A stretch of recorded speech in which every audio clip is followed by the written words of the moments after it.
Testing, testing.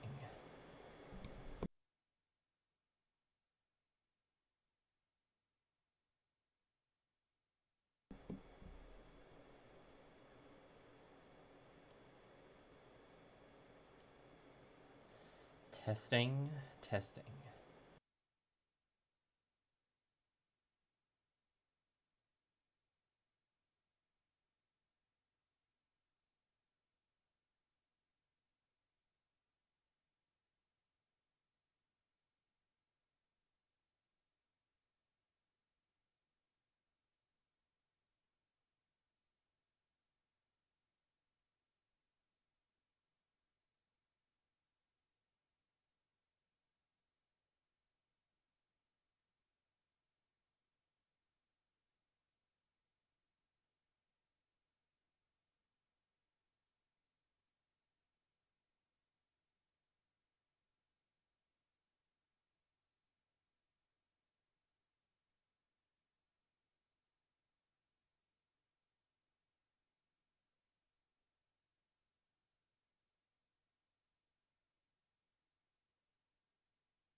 Good morning, XeroxEXE111.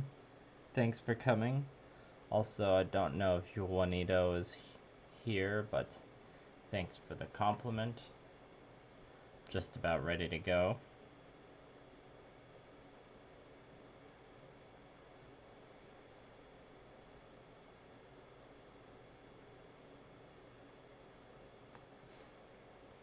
Alright, just gonna grab my coffee.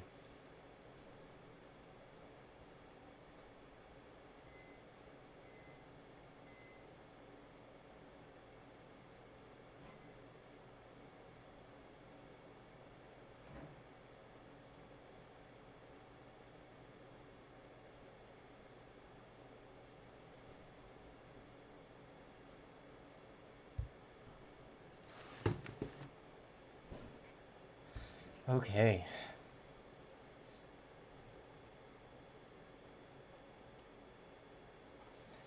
There's my coffee, as you can see.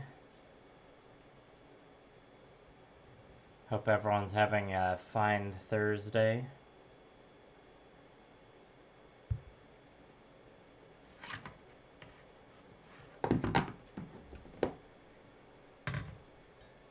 Apologies, it's taken me a bit longer to get back to the streams than I originally intended. But we're here now, that's the important part.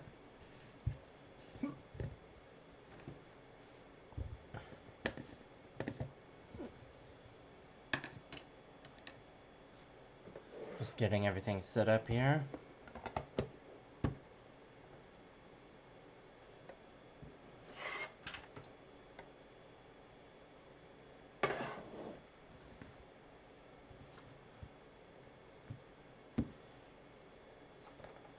Let's re-moisten this wet palette.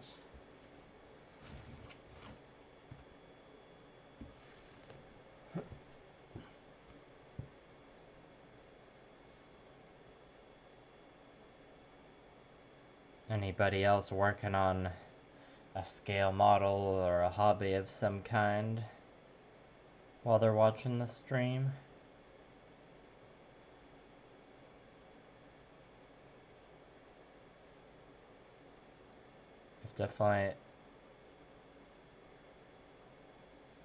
I definitely don't recommend procrastinating as I have, or I was hoping the painting would be done by now. Now I'm just looking at the paint on this wet pot. It's looking a little haggard and old, but gonna keep using it, see how it goes today. If I do have to change the paper, it's not the worst, or it's not the biggest deal. But you know how I like to have the fancy palette paper shot at the end, and the more paint mixing evidence on there, the more interesting it looks. Hello, Elio, with 2 manos, however you say that. Building your first real grade. Which real grade's that? Also, hello, Hugo.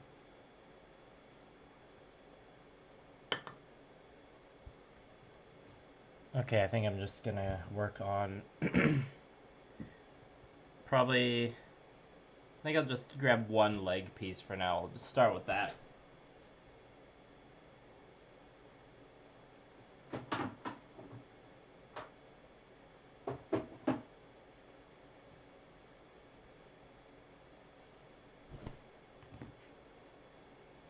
As you can see, it has the foot attached now.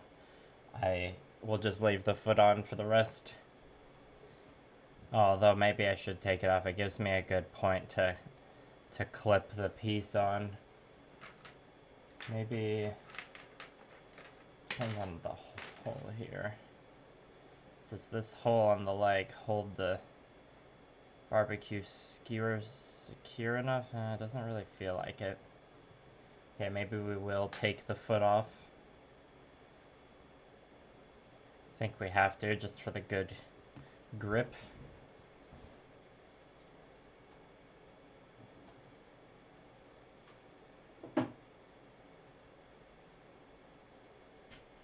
Gotta put that back in the box where it's covered from dust.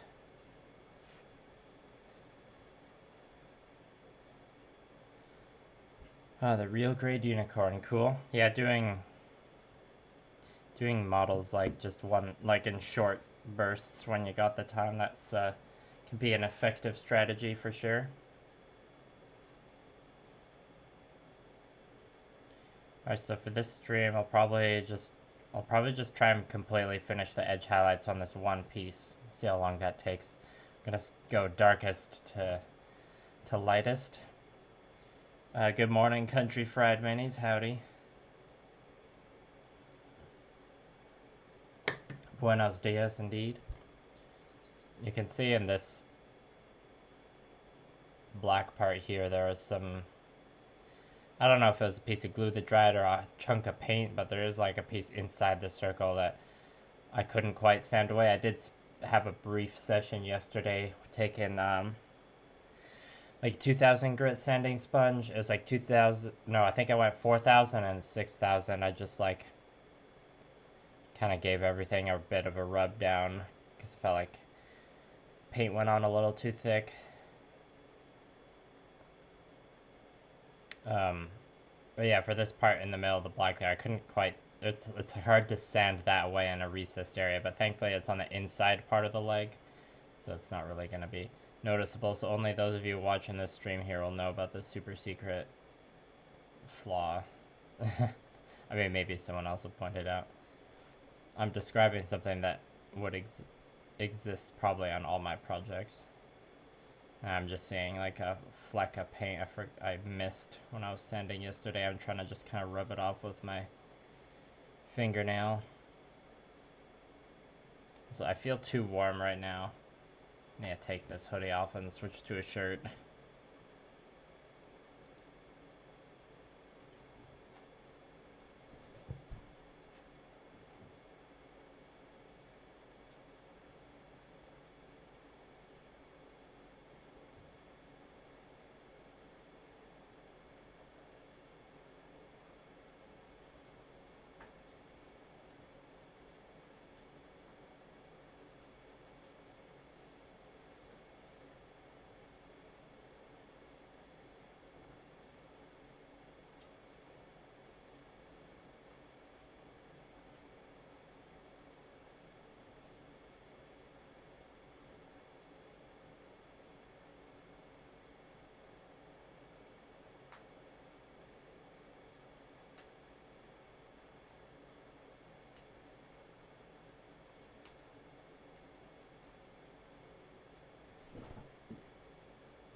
Didn't want to get demonetized there, you know?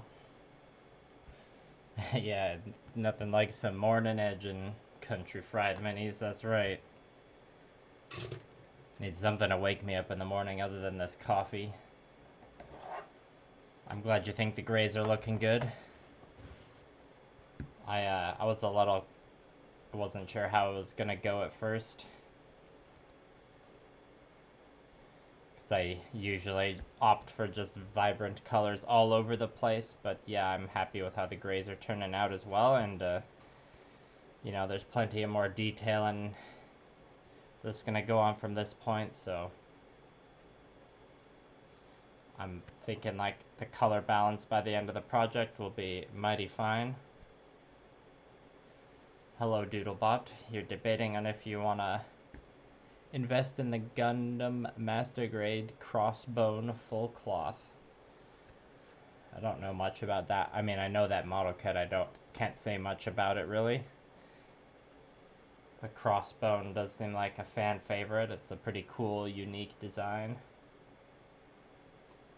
If it's the full cloth, I'm assuming that's the one that has like that kind of cape piece that, or poncho that it goes over it.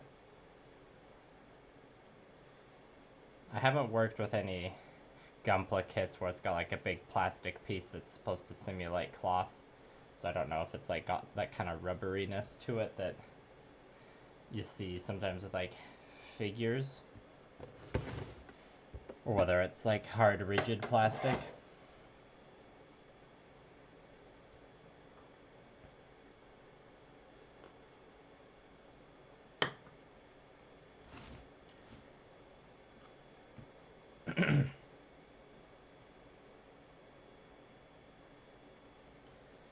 Okay. Yeah, I can see. Actually, I have the sanding sponges with me right now. Let's just give a quick rub. I guess you'll get a quick demo of what I was describing that I was doing yesterday. Got our 4000 grit. You can see there's just a little chunk of paint on the black there. See if I can smooth it down a bit. I mean, it could be a chunk of paint, or it could be a paint, like a dust particle or something. Yeah, that's helping a bit.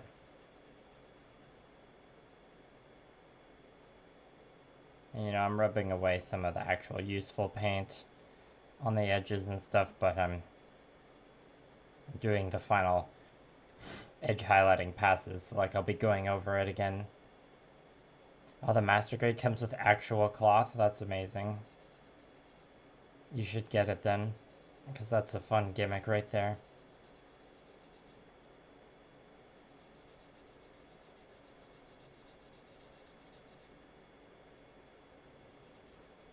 Yeah, that's probably good enough.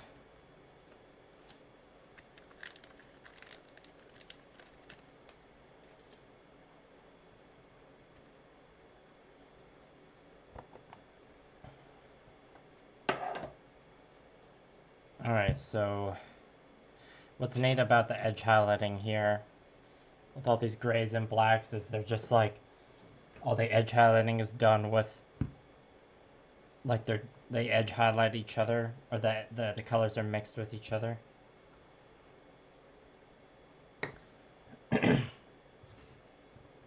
Like the black gets edge highlighted with the gray.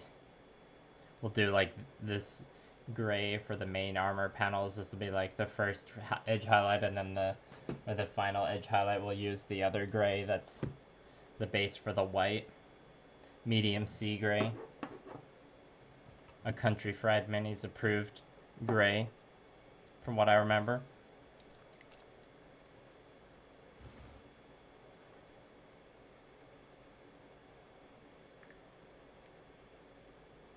Yeah, an old and unsturdy build, those can definitely be frustrating.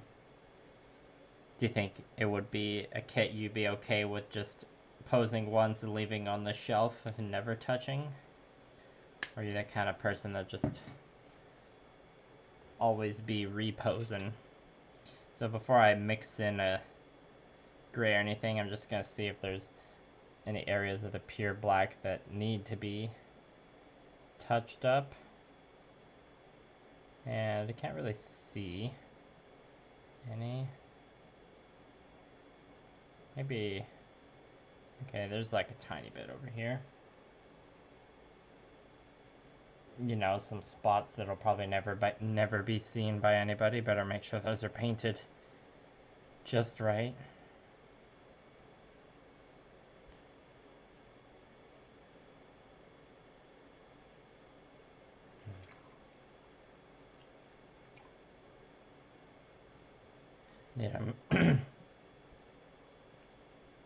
Need to make sure this black is staying black and not picking up some of the grays that I plopped it next to, or onto, I should say. I mean, painting Doodlebot, painting an old kit that's janky and has like an actual cloth cape, that sounds pretty fun. I have no idea how much this model kit you're debating costs, but if it's a reasonable cost for you and you're thinking about it anyways, maybe you should do it.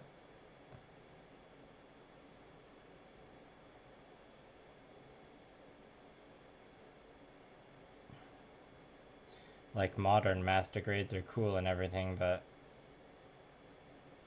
I feel like having an old janky one that came with an actual cloth, it's more of a conversation starter. And you know, when you have it as your living room centerpiece, obviously.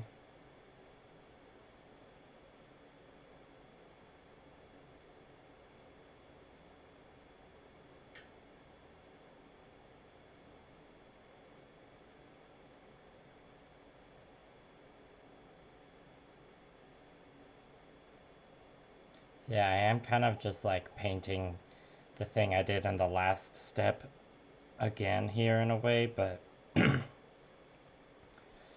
initial edge highlighting is usually just like, especially when I do the projects that involve lots of gradients, the initial edge highlights are kind of like, I'm just kind of like mapping out where all the edges are, so that like I don't have to spend time figuring out which edges are where exactly in the final stages. Because especially on this, if any of you were watching the earlier streams, remember when I was painting this missile pod, it kind of like went a bit slow because I was having a hard time like picking out where all the edges where the color separation needed to happen were gonna be exactly. So now that I don't need to focus on that anymore, I'm focusing on the getting everything extra crispy for the final look, you know? So yes, it's a bit inefficient, but you know, there's no rule saying your process has to be efficient. It certainly helps. I try and be efficient where I can.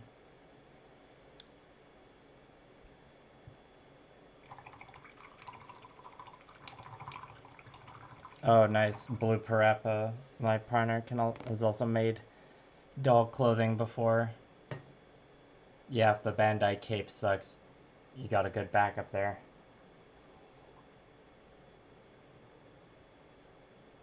Ooh, 140 for the one with the cape.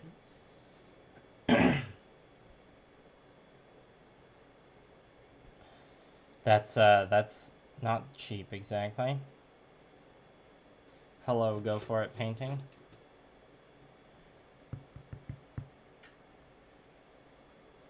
All right, now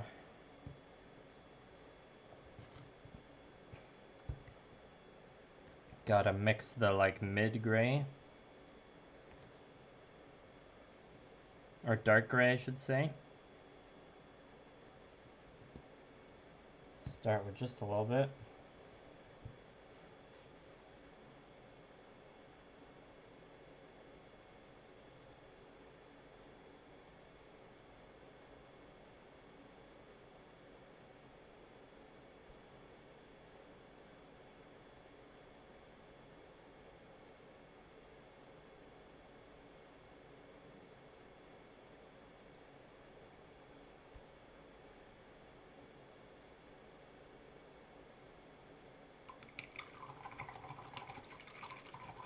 Paper mache to make the cape. That could look cool.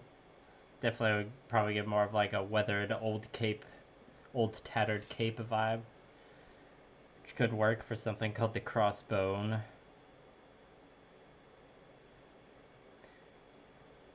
I remember seeing once someone made a custom cape for their figure-rise standard amplified. Ooh, bumped the camera with my head there. Figure-rise standard amplified Omegamon.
Yeah, looks like this dark gray I mixed was a bit darker than when I first did this passive edge highlights.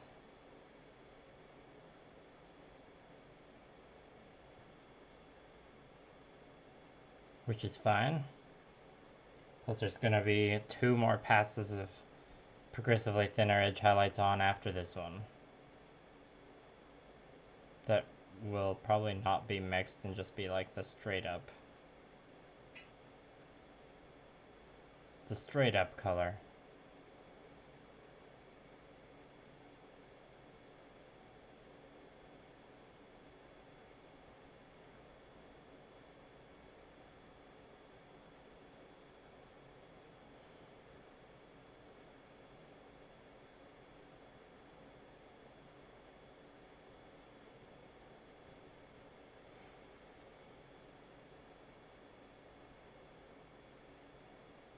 Probably have to switch to a crispier brush for the passes after this one.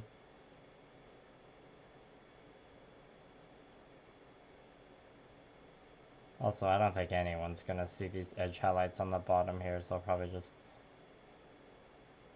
for these pieces on the completely like complete bottom, I'll probably just do this one round of edge highlights and that's it. Anything more than that might be a little silly.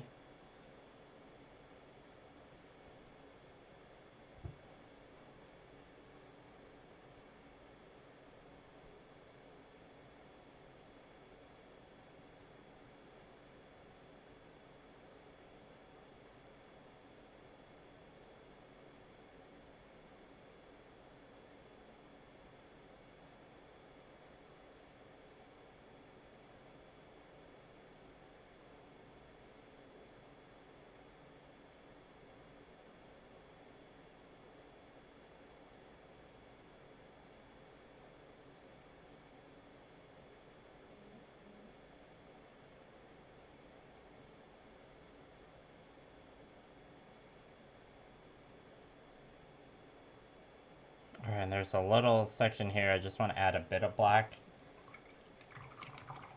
Just to make the part separation a bit more distinct. Gotta be careful though.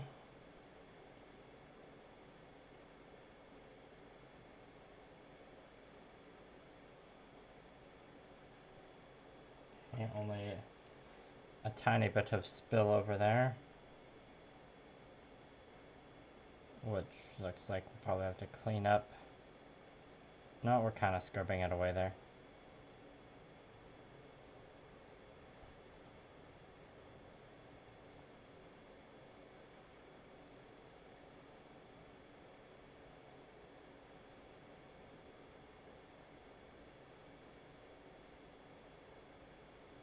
Also, I think I'm gonna repaint these missile pods to just be the same gold underframe color. I don't know if I'm feeling the purple.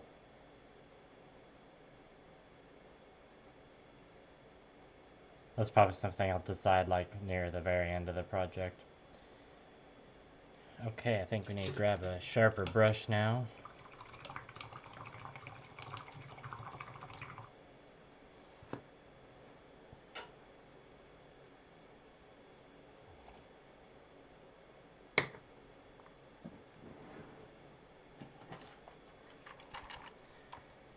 Let's see, which one is up to the task? Probably...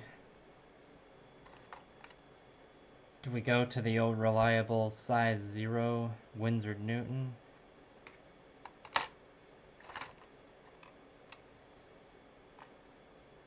Maybe maybe for the black, since it's a bit harsher of a paint, we'll use these two slightly not as nice brushes.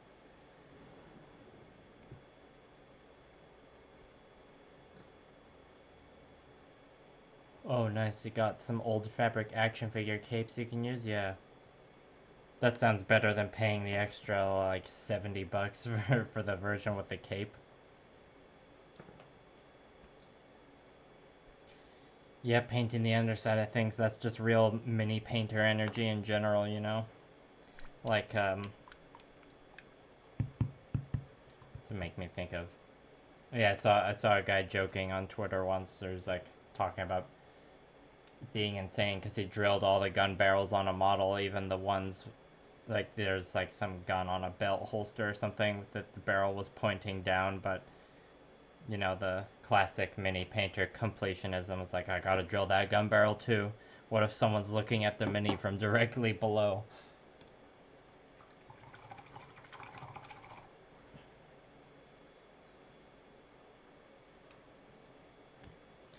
Alright, let's see how this is a synthetic brush here. I think they call it the material golden sable or something. Gold sable.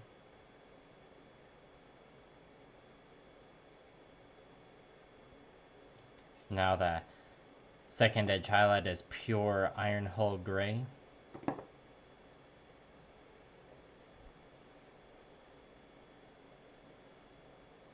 And we're still kind of edge highlighting every line with this, just a thinner line, except now we'll be leaving out the absolute darkest ones, you know, like the ones on the underside of the parts we were just talking about.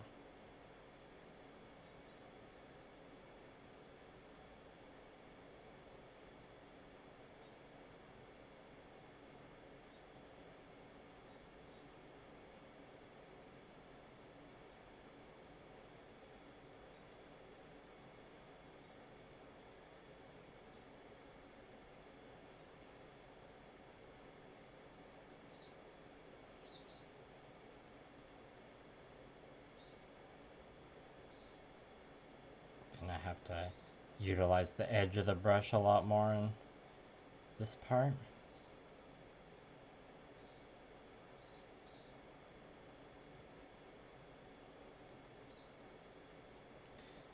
And yeah, this brush isn't much sharper than the last one I was using, but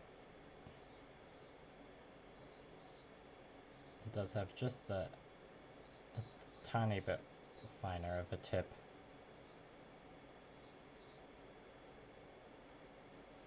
Also, let me know if the bird chirping in the background is annoying you. I could close the window. I kind of like the bird chirping ambience, I think. Or the bird chirping ambience right now is good. Maybe a more annoying bird will show up later. You never know.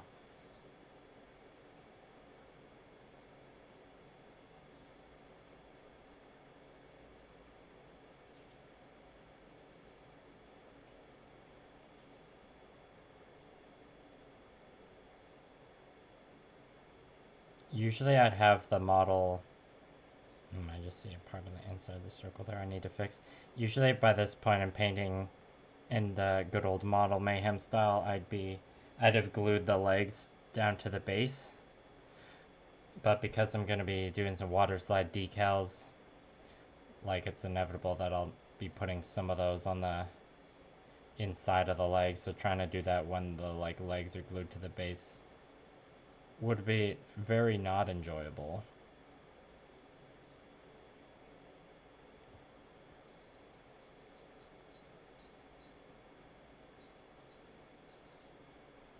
So I mean, really that means I should just be wearing the glove more.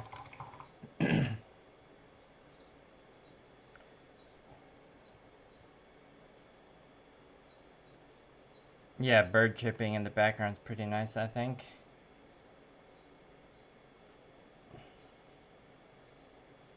I'm just going back with the darker gray color now to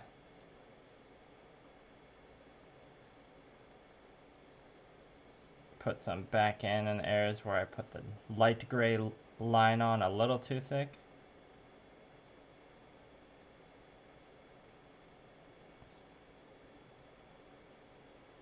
We're at the stage of painting where I need to get things looking to their like final look, so there's gonna be a bit more back and forth.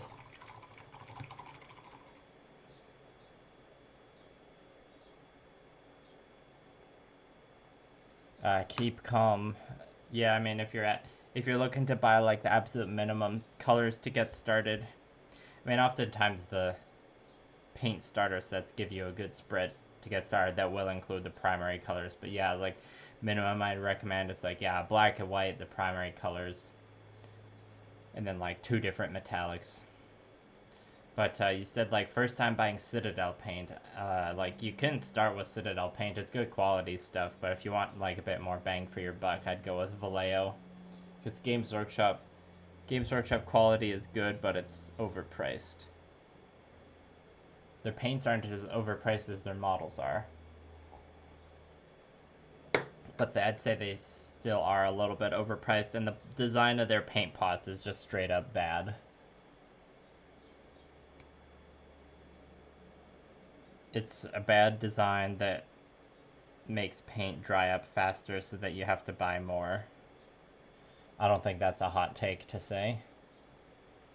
So, but you know, sometimes Citadel is the only thing you have access to because it's a popular brand that Lost Stores carry, so.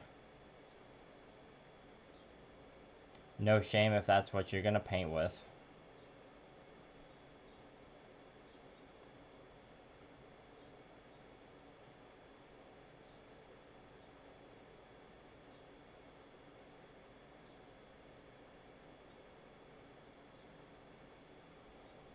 See, now edge highlighting with this gray here is weird because I'm edge highlighting it next to like the color that was blocked in was the exact same gray. But it'll look a bit more distinct when the edge highlighting on that gray, once we get to that part. At least I hope.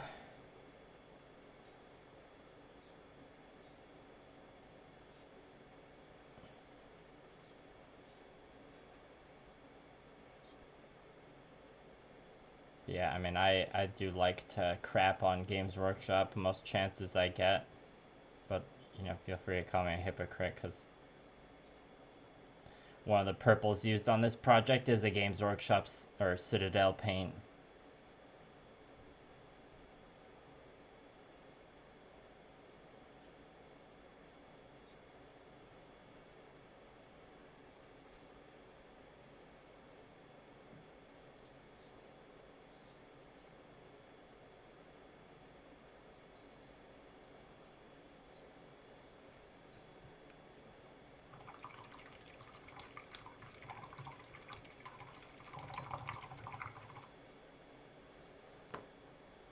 Yeah, I mean, I think the most egregious Games Workshop pot design is the Null Oil and Agrex Earthshade that you can buy in the extra large pots because you go through a lot of it, but they're also like tall and skinny and like even easier to tip over. And like the way the lid like hangs up when it's open is just like makes it easier to tip as well. I think it's like I watch an old Geek Gaming Scenics video where he had like taken his Null Oil and Agrex Earthshade pots and like hot glued them onto drink coasters, so they just had this really wide base that you couldn't tip over. So I thought that was a good idea. I should really do that for my own bottles. I guess I haven't used them in a while.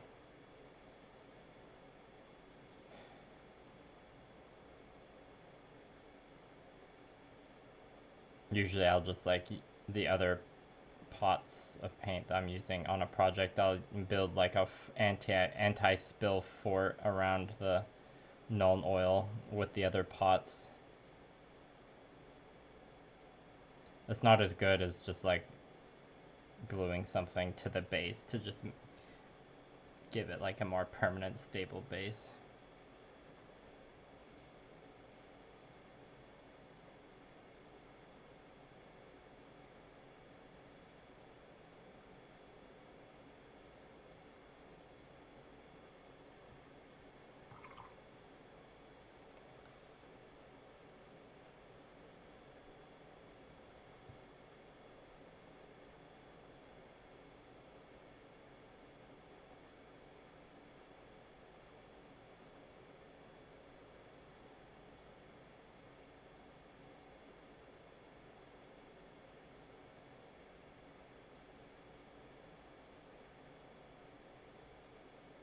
And these edges are kind of like, that are like on the inside, are gonna be obscured, or like they're getting the less edge highlights because they're in the shadow of the missile pod. But I'm still trying to get in there with a little bit.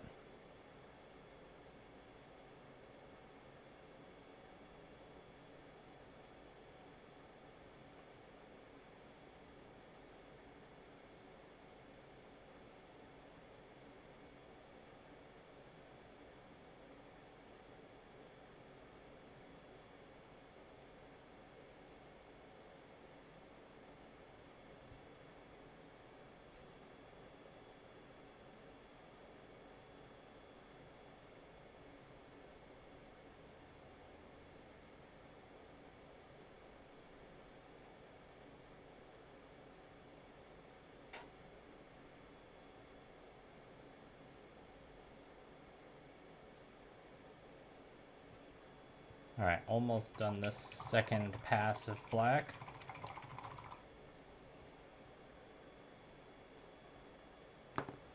Oh no, the Imperial Fist contrast paint.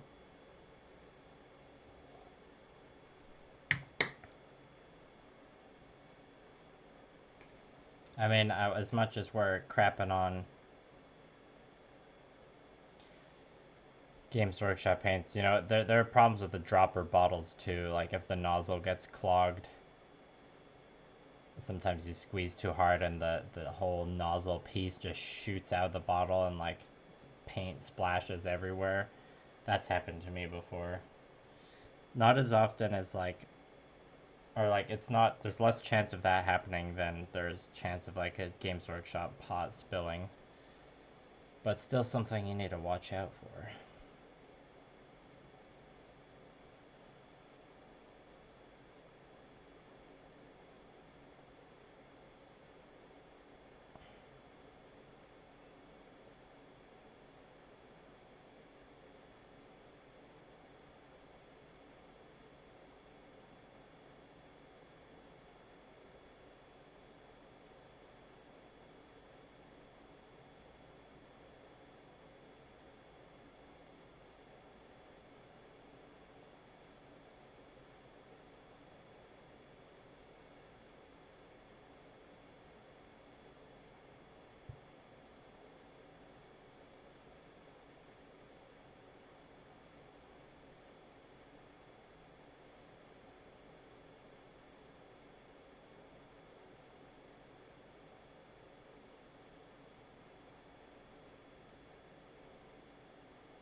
Gonna fix this slightly crooked line here. And that was a bit too thick, so we gotta go back to the brighter one. Like I said, lots of back and forth here. That'll do. Okay, time for the last... Oh wait, we forgot the little edge here.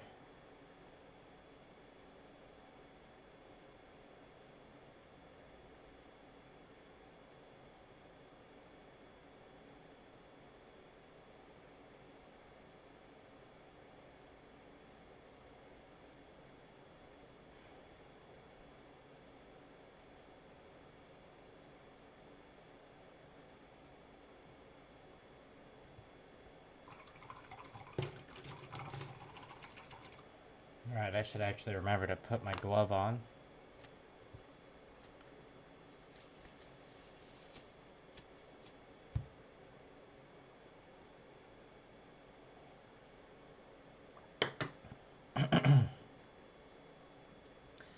Alright, now we're going to go to pure medium sea gray. See how that works for the final highlight.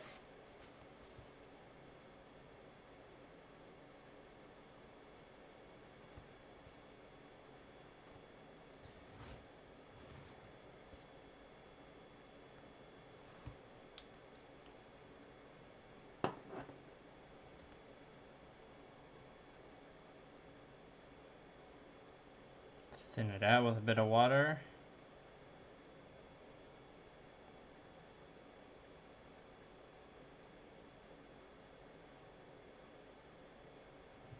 Utilize some of the clean part of the palette, why don't we? And let's switch to this, but this is like it's covered in tape because this is the army painter brush, so this kind of like white coating they have on it tends to chip off.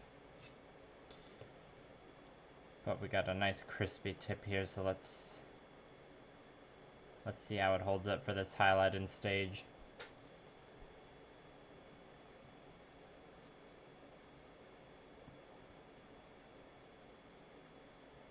We only need to do a little bit. That was way too much.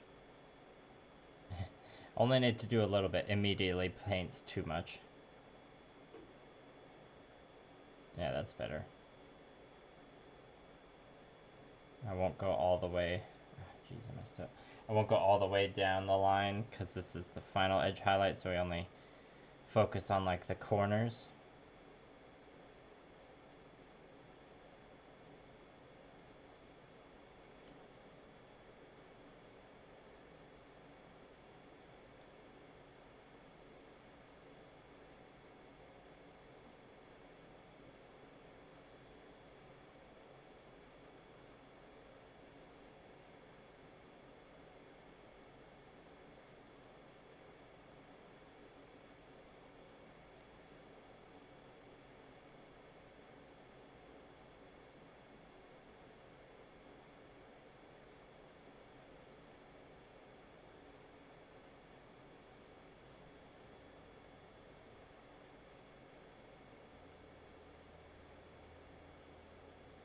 Just using the edge to highlight this circle, or to rim this circle here, you could say.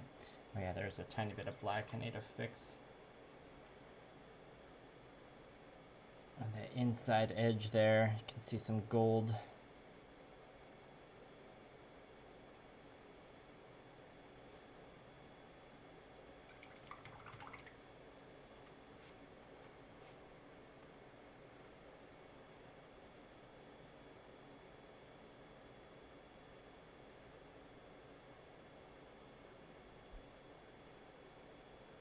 The final highlight. Yeah, I mean the final highlight.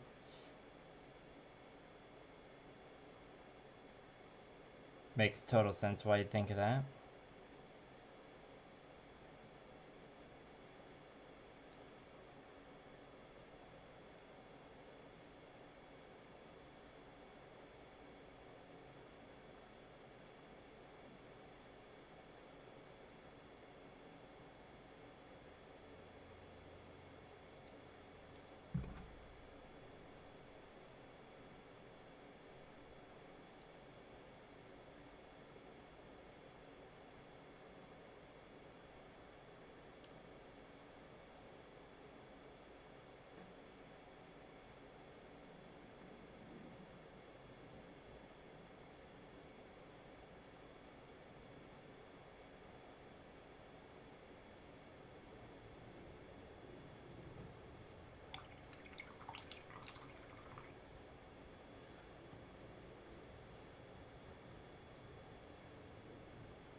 And edge highlighting the black on some of the other pieces of this project is gonna be a little tedious, I think. So I save the black, or I use black as the base coat on the more edgier pieces because they tend to not get like the other detailing like freehand or gradients. Especially on the shoulders, there's just a lot more black edges that'll need to be highlighted. I'll have to put on a nice, you know, like 4 to 6 hour long video game YouTube essay or something.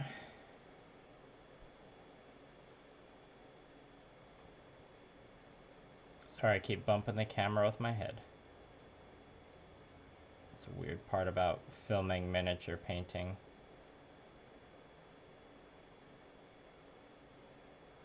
A few different ways to go about it, and they're all kind of awkward in their different ways.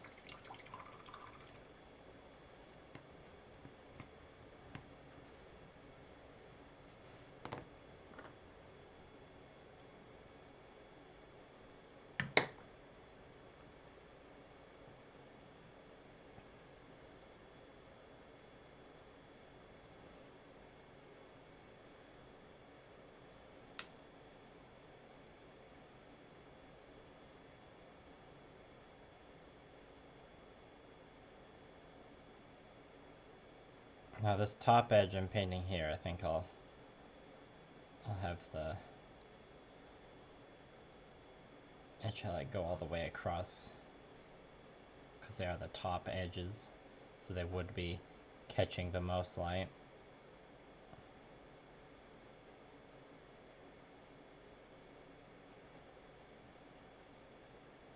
It is tricky how fast the paint dries on the brush when the brush is this small.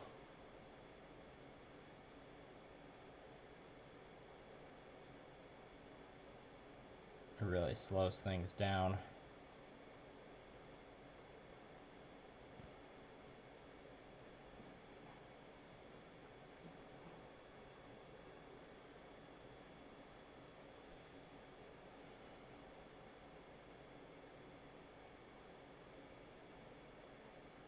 And I think this will probably be the only edge highlighting, or the last edge highlighting stream, just because it's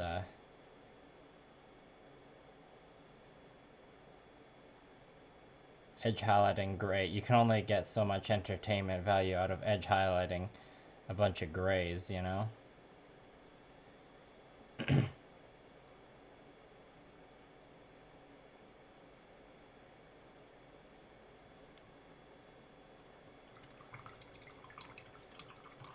I mean, the all caps for that text there fits.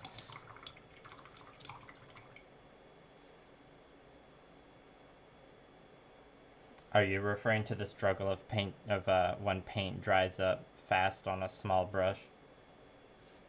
There's so many different painting struggles you could be referring to. They're like fun struggles though, because it's all painting. Well, not all the struggles are fun, I guess.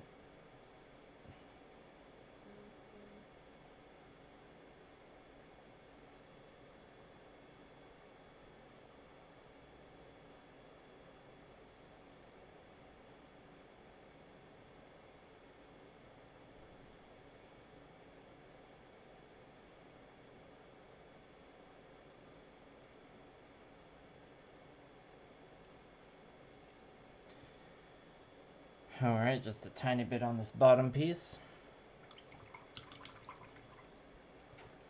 Another struggle is when a tiny drop of water collects on like the metal part of the brush, and then you like are painting something or like going into the palette and that drop of water just plops onto whatever you're painting. One time I heard a mini painting YouTuber complain about that, and I was like, I feel so seen right now.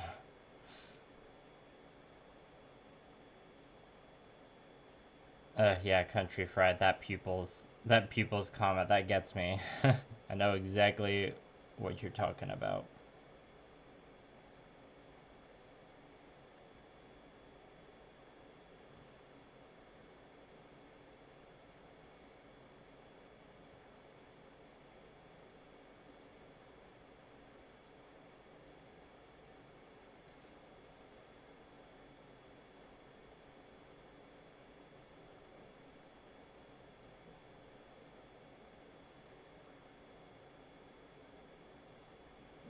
Okay, I think that's it for the black.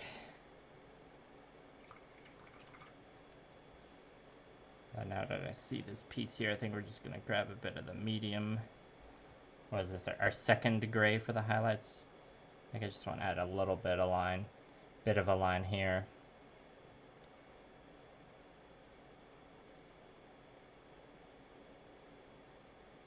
Oh look, it's dry. Like we were just talking about. It's also really hard not to get paint into the ferrule when you're working with really fine tip brushes like this.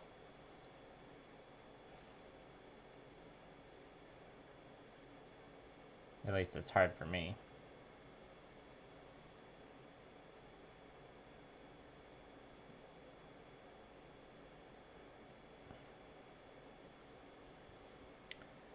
Okay. Now, working from the logic of darkest to brightest, we're gonna go to the main gray color now, the mid-gray, medium gray, whatever.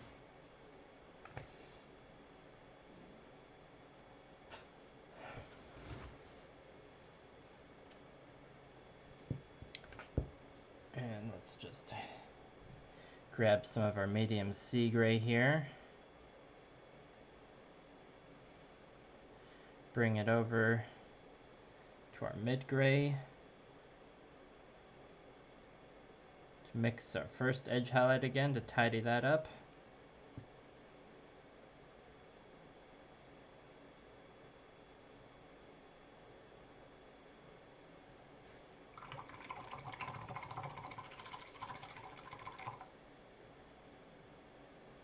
Move back to our thicker brush.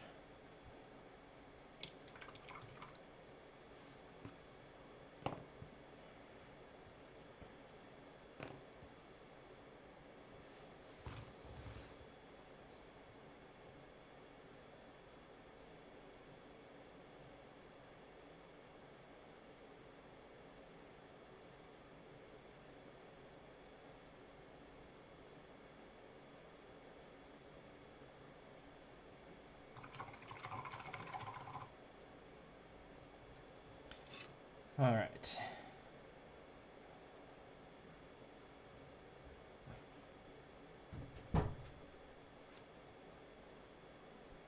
And there are probably some areas here where I'll need to just tidy up the base coat of the gray, because it did get sanded a bit. I think we'll do the thicker edge highlight first.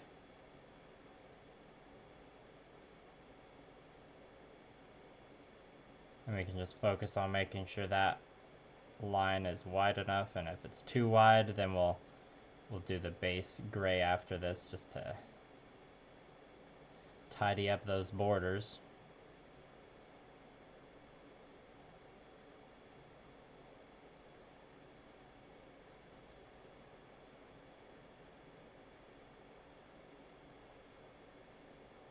Oh, and by the way, if anyone watching hasn't checked out Country Fried Minis' YouTube channel, it's a big recommend from me. Some good model painting content there.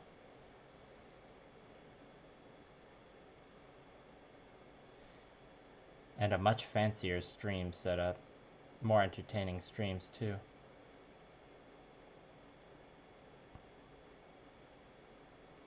Mostly for the amount of crass humor, am I right?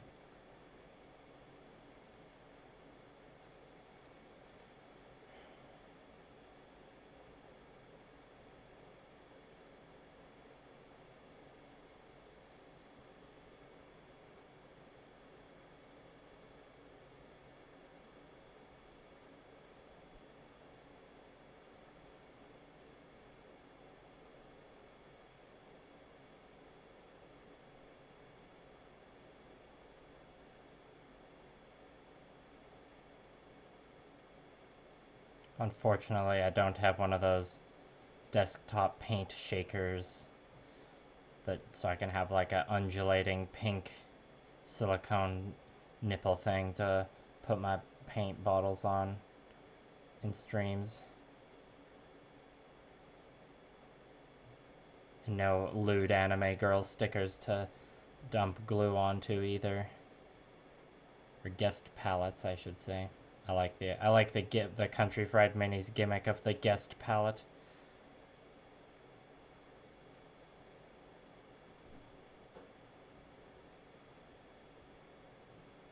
Yeah, shenanigans and quality painting, more like.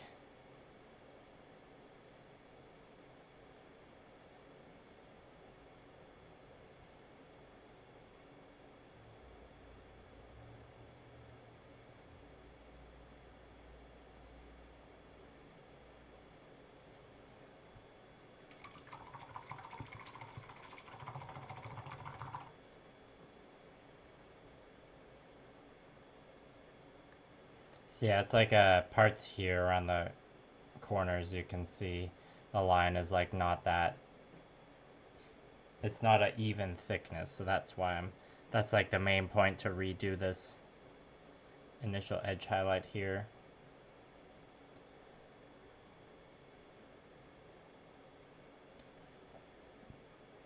Oh, burp one. Okay, we already got one on the counter from last time that I didn't reset, so we can just leave that.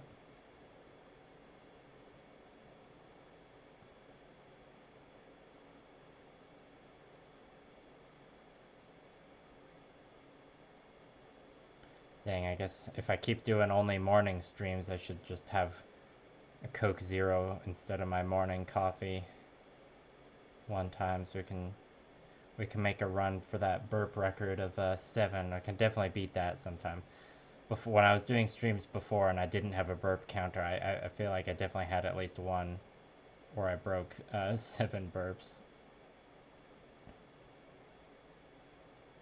Oh yeah, so here what I did is like, now I've repainted this line on too thick, so that's where going back in with the base color gray is gonna come in.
Hello, keep calm. What brings me to the Gunpla hobby? Probably 2 main things. One being like prior interest and experience in the scale modeling hobby, mostly through miniature wargaming stuff. So, you know, like before I knew what Gunpla was, already had an interest in like of scale models, whether they're miniatures or the airplanes my uncle did.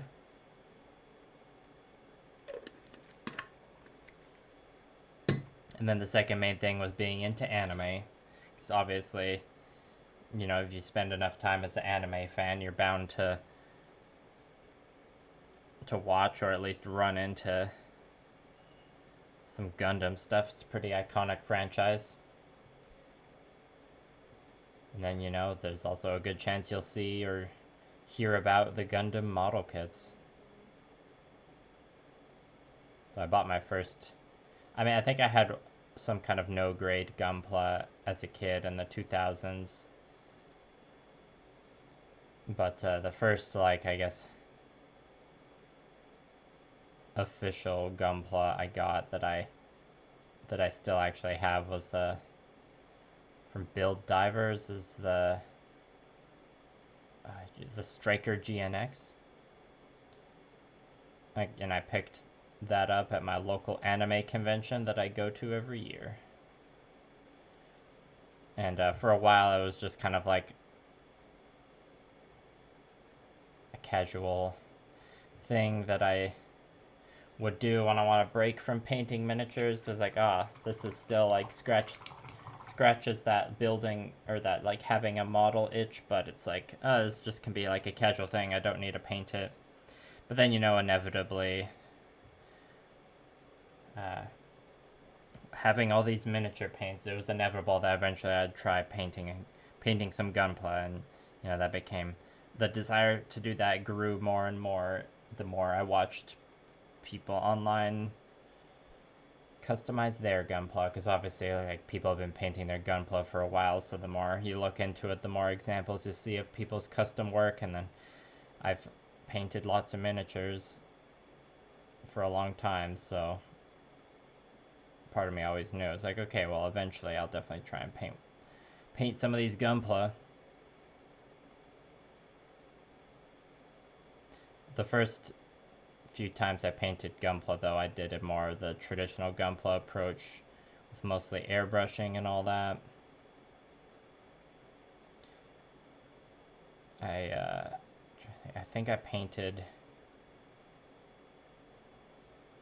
I'd done 3 custom Gunpla, mostly with the airbrush, with like a tiny bit of like hand painting details before I did my first model mayhem style project, which was the high grade grays. Similar leg pieces as to the leg I'm painting right now.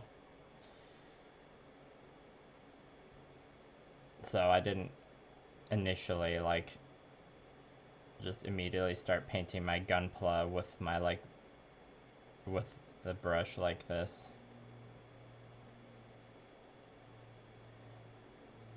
It took me a bit of time for all the gears to click and like for me to be like, oh, I can just paint it like a miniature, like more so.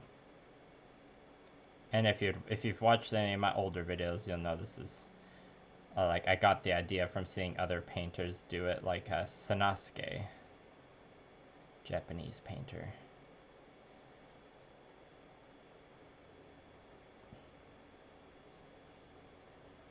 So there's a lengthy explanation for you.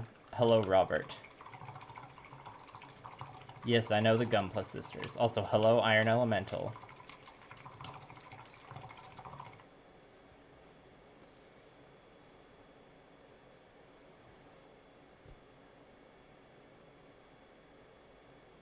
Yeah, the Gunpla sisters are very wholesome. Recommend their channel as well. And of course, it's always nice seeing other Canadian content creators. I stand in Canadian solidarity with them.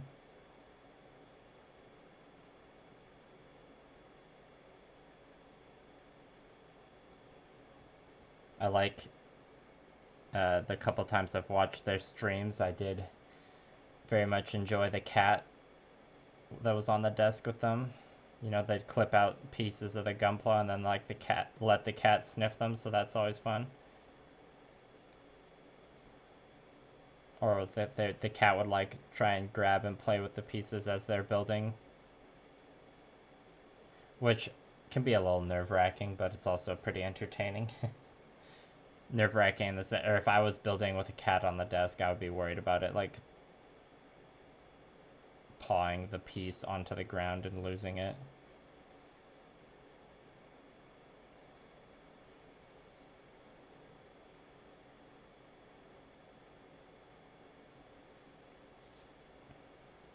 I grew up with in a house with 3 cats for a while,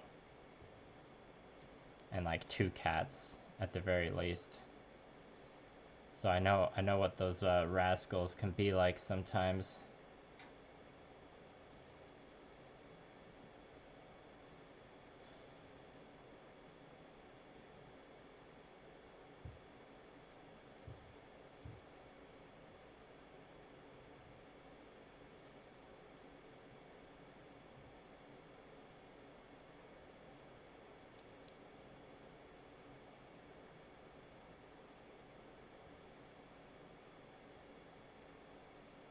Oh yeah, I think it was last week, Blue Prep, and I saw the Spy Family Code White movie. I thought it was pretty mid. It wasn't as good as I thought it was gonna be. Or I didn't enjoy it as much as I thought it was gonna be, but it was still enjoyable. It's like the ridiculous hijinks that happen in that show in general, perhaps they work better in a 22-minute episode and a 90-minute or like 2-hour movie. It just got like, I don't know, they tried to raise the stakes a bit, but it just got like ridiculous. I think also what hampered our enjoyment was the theater, or like none of the screenings in our city had it in subs and with the Japanese voice actors, and that's what we're used to watching the show in. So we saw it, and like it was just jarring hearing the characters' voices in English. Cause you know we're weebs, so we're like, oh, it's not as good. Or it's that classic thing where like as a native English speaker, hearing like English voice actors in an anime just doesn't sound as, like, it sounds weird, the anime like esque dialogue in English. But so maybe this is like how Japanese people feel when they hear the Japanese voice actors speak in that anime ass dialogue.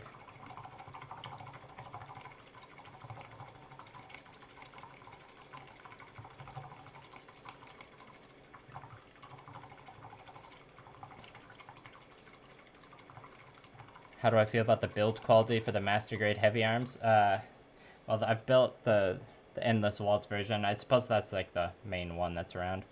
It was good quality for the price I paid for it. Like, it's a bit older. It's not as like, I guess it's better.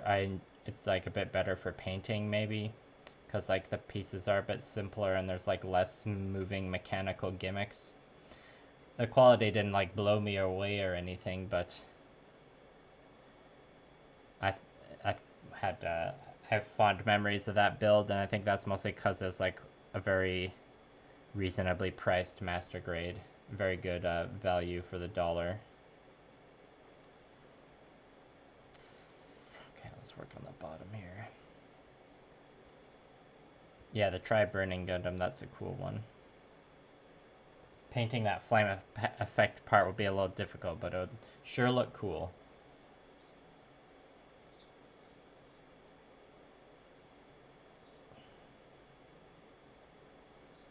Yeah, I haven't built the Strike Noir.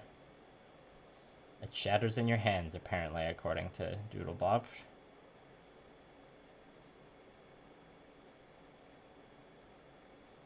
I've definitely built some kits like that, and that can get pretty annoying.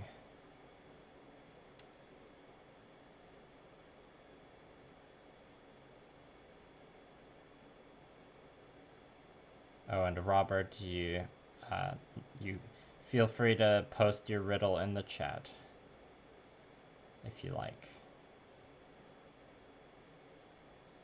You can put whatever in the chat as long as you follow the rules in the description, which is, you know, your typical stuff of like no hate speech, slurs, etc. Which thankfully I've never had to enforce, because you all are... Well, I guess I've had to enforce it when like a bot comes in just spamming corn links. But that hasn't happened in a while though. Now that I have said that though, it's probably gonna happen.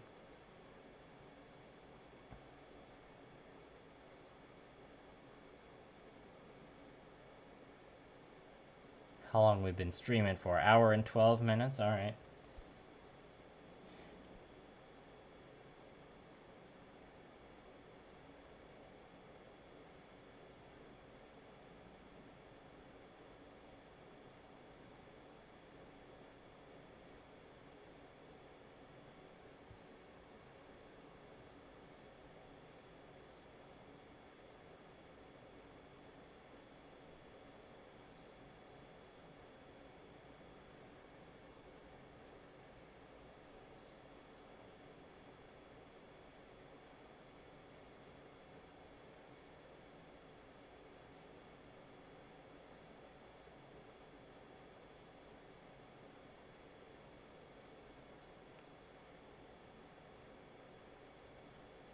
did a pretty decent job on these lines in the first pass, so they don't need much cleanup.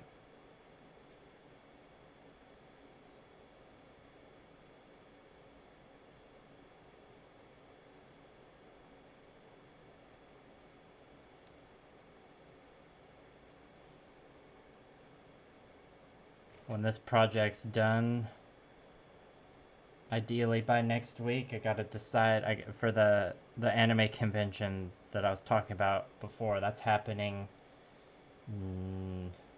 It's happening in well, next week basically. And I'm allowed to enter 3 things into the Gunpla competition. You know, it has to be 3 things I obviously haven't entered in any of the community contests before. So I'm definitely going to enter the high grade aerial.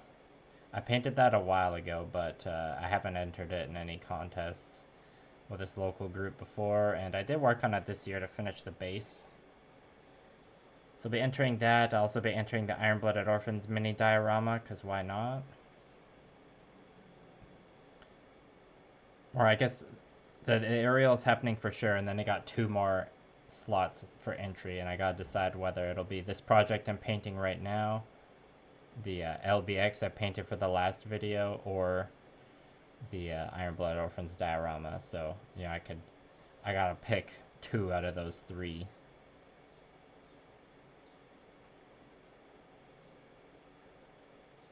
Last year I won with the Gundam, or the Pop-Tart Gundam Artifact Nightingale. So if I don't win anything this year, I won't be super bummed or anything. I mean, I'm not usually super bummed if I don't win a contest. It's more just like fun to participate in those kinds of community events. It's not, I wouldn't call it super competitive. Pretty good vibes all around. It's always nice to see everyone else's entries displayed nicely in the convention room.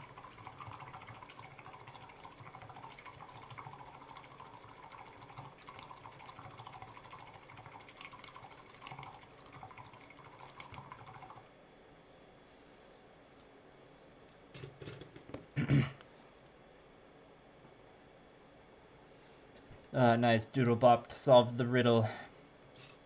Okay, before I move on to the next round of edge highlights, we need to just grab some of the pure middle gray and tidy up a couple spots.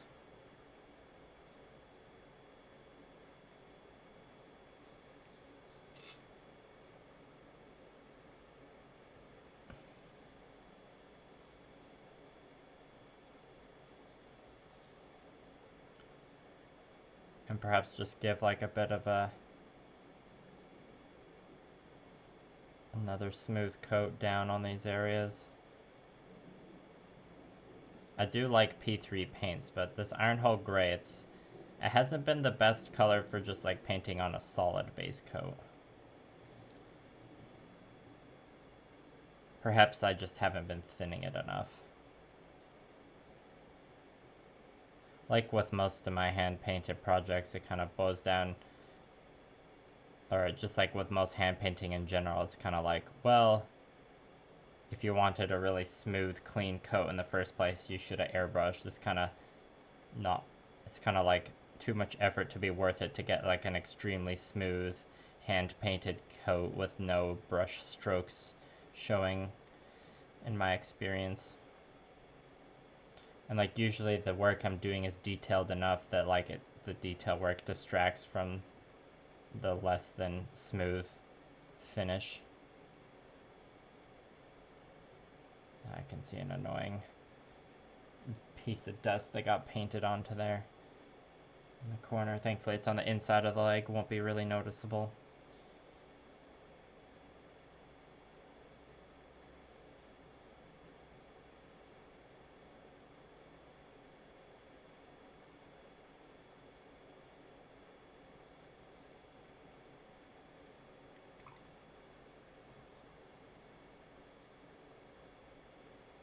Yeah, like this part here needs, you see the line is just a little a little blobby.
Yeah, this line got a little too thick in this section.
Cleaning the right out of your skulls. Yeah, alcohol does do that.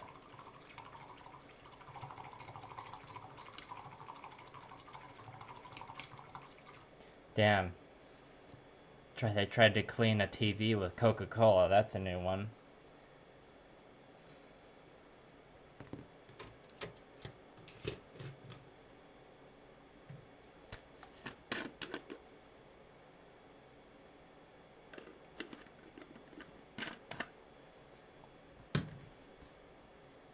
I know there's some, it's like a hair removal process, some sort of like spa service you can get that involves sugar rolling, or it says exfoliation or something, I don't know. I don't usually go to beauty salons for services. I just remember when out learning or asking someone about it once when I walked past a business that like advertised sugar rolling, and I was like, what is that?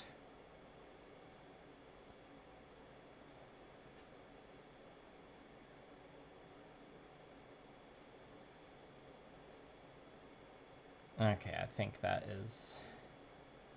Oh, let's just add a tiny bit up here. Right, so there are some details here. I was debating edge highlighting around those, but I'm not sure.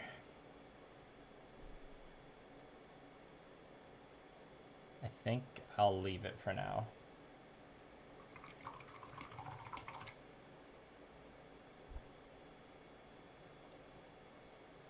Sugar lemon exfoliation paste. Yum. Yeah, I said I was gonna leave it, but I immediately changed my mind.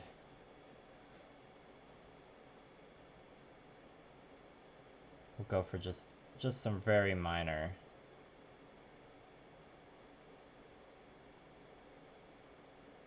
Just some very minor edging.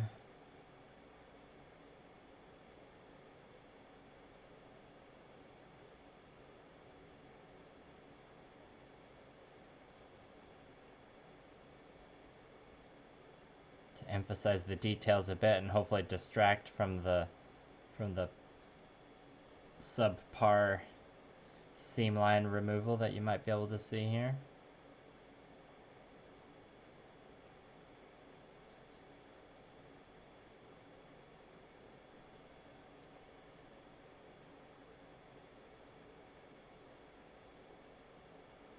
Oh, I'm using the wrong shade there. That's what I thought something looked off.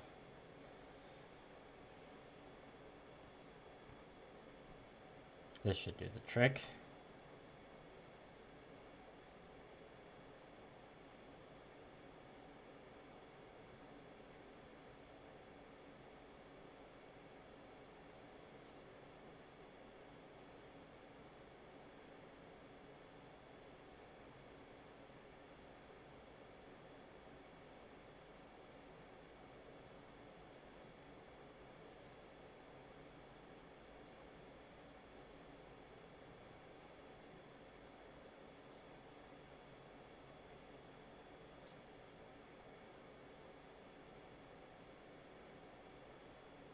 Alright, now those spots will probably just get that initial edge highlight and that's it.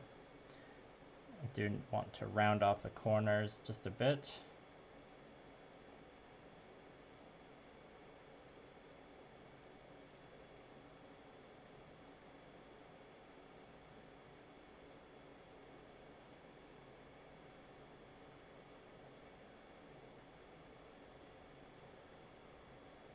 Get out of here, dust. Okay, time for the next round of edge highlight, which will be pure medium sea gray. So the final edge highlight on the black is the medium sea gray, but then like the edge highlight on the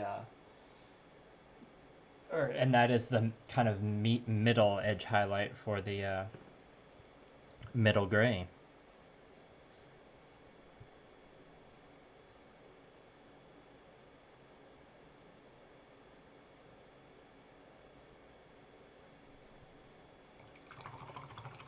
Hello, Sam Show. Thanks for coming. Hope you're doing well.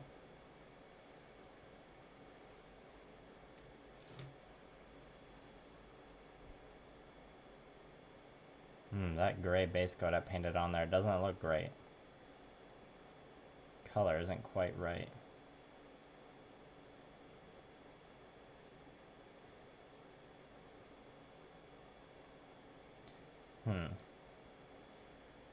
We can fix that quickly. Now that it's dried, the gray is just slightly off. Probably just because of general paints bleeding into each other on the palette.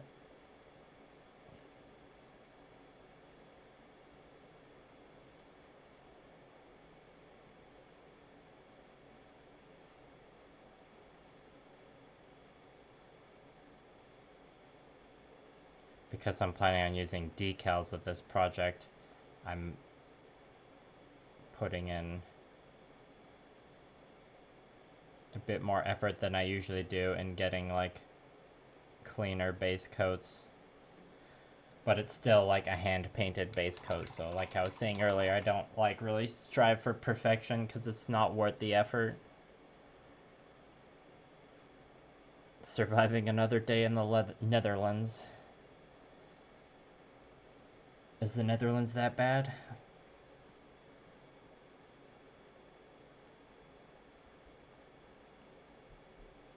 I've been there once, like 13 years ago.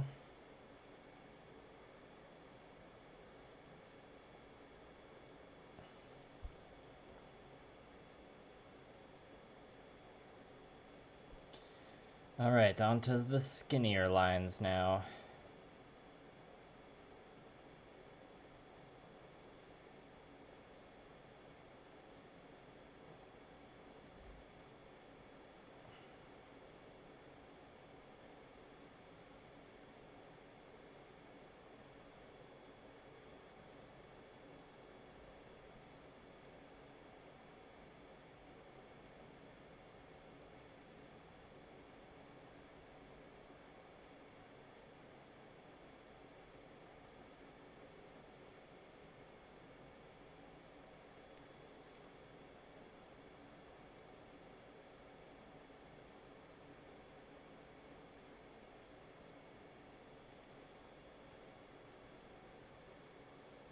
Gotta make sure I don't over edge highlight now because I have to focus a bit more on where light is actually hitting things.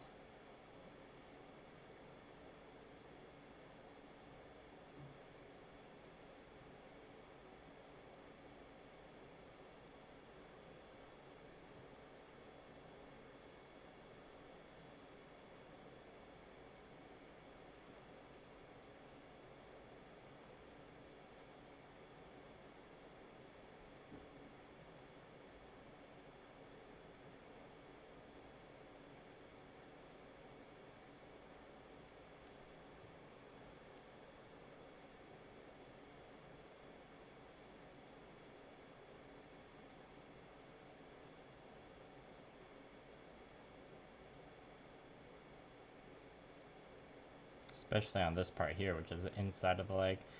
Just maybe the inside of the leg, it'll barely get any of the final passive highlights happening after this part.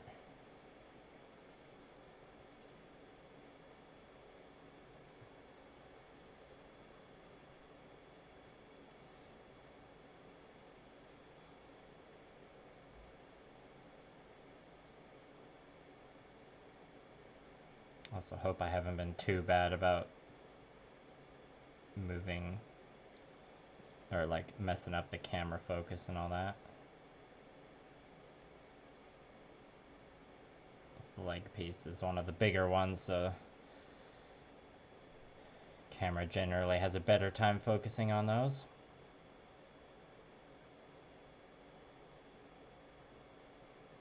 Ooh, that paint's dry. Oh, you got a flu for no reason. Sorry to hear that, Art Elemental. See you, Robert.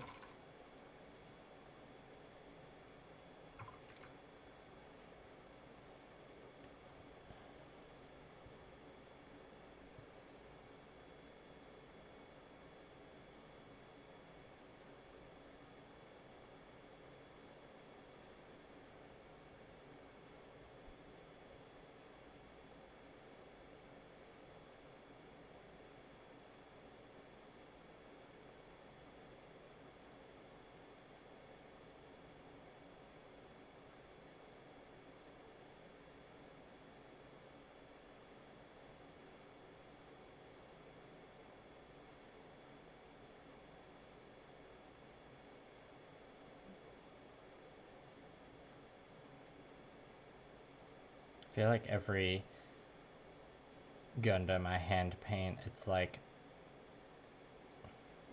it's like the challenge is like, alright, gotta make the details interesting enough to distract from all the imperfections scattered across the surface that come with hand painting.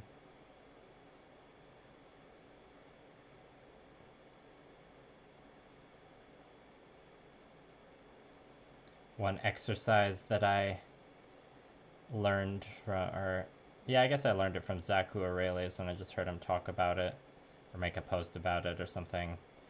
It's to like, when you're looking at a build from one of your favorite artists yourself, to zoom in on it and look for, you know, like the tiny pieces of dusts or mistakes on their projects, because they are there. And it can like, if you're getting like frustrated with feeling the good old imposter syndrome, sometimes it can help to be like, oh no, they have, like, there are imperfections in everyone's projects. You know, in theory. Maybe on some you'll zoom in and not find a single flaw, and maybe that would be just because they're extremely skilled at battling dust or whatever. Or maybe they photoshopped it. If it's just like a photo you're posting for your portfolio, I don't think there's anything wrong with photoshopping out dust and stuff like that. I mean, I'll say right now I Photoshop off dust.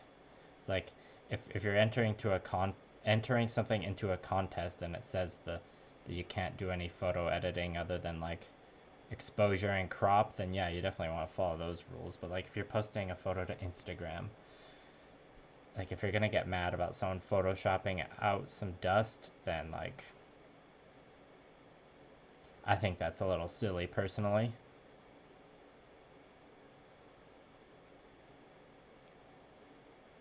I've got a background of working as a photographer. I've worked with cameras and Photoshop a lot though, so perhaps I'm biased in that regard. Comparison is the destroyer of joy.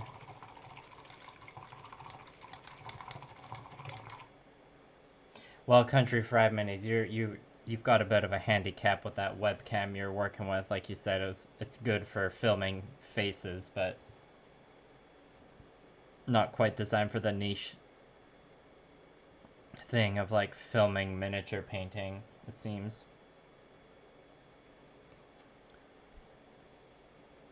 And I feel you there. It definitely seems like a frustrating camera to try and work with. After like doing the research, like you said, and dropping the money on it. My computer setup right now is very janky, so I'm just using like the laptop webcam. Like, you know, one day when I'm just rolling in cash, I'll and upgrade to an actual proper PC. It'll be nice to have a webcam like that where it's like a high quality face cam. But that ain't happening anytime soon. Which is fine.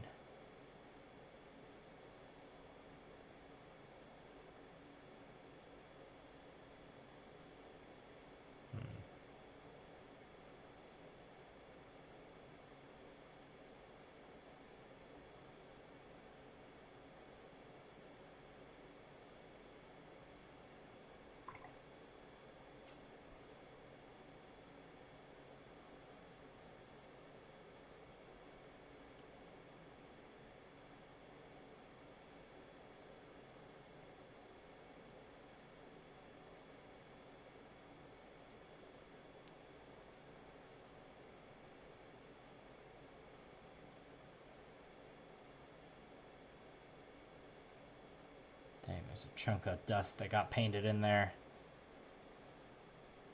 Every time.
Alright, just about done this section of leg.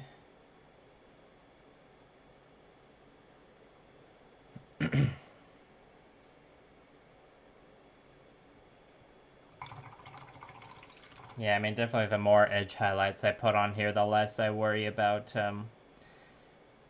the smooth, even finish of the base coat. Oh, hello, Scott McTaggart.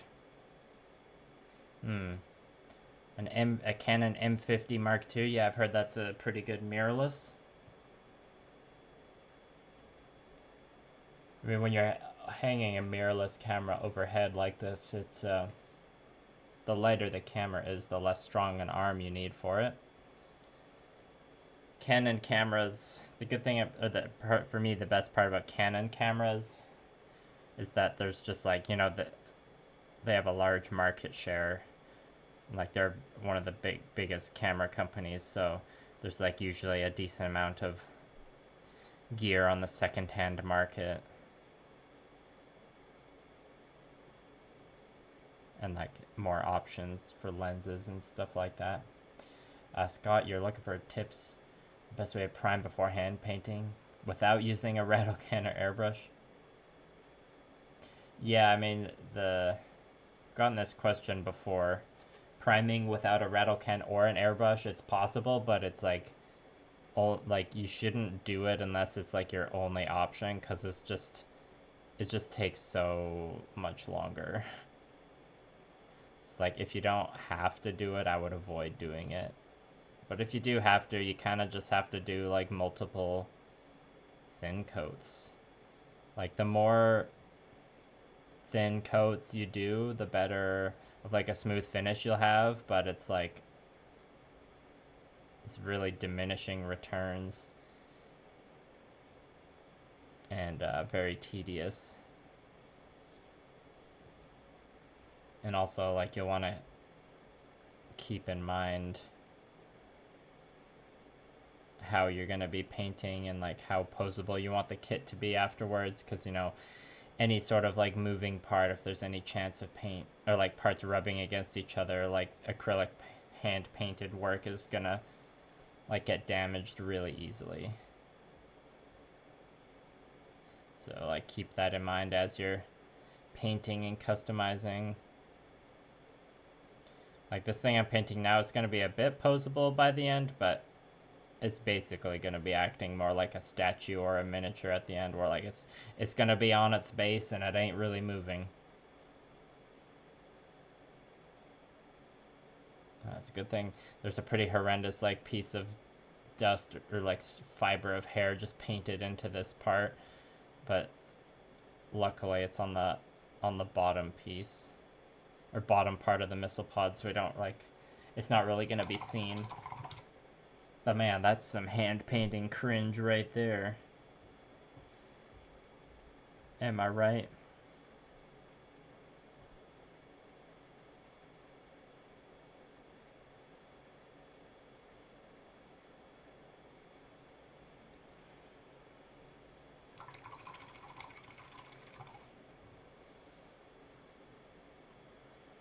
But yeah, hand painting on primer, definitely possible.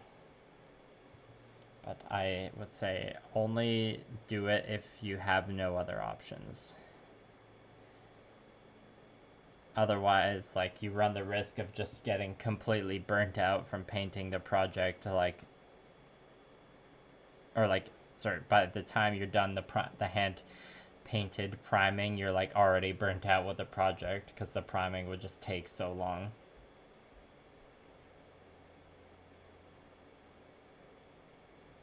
Depending on what you're painting, of course.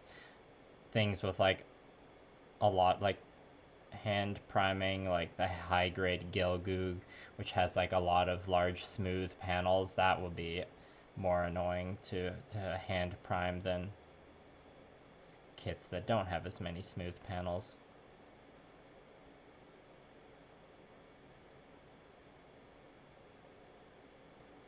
Yeah, like just touching up an area with primer, that's a bit different. That's not as frustrating.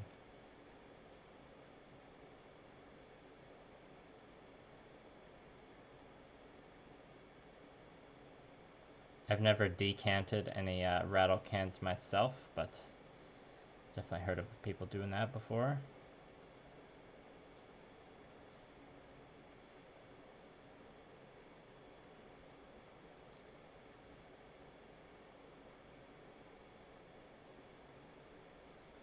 Probably don't need to be highlighting these edges too much because they're not actual edges, they're more just like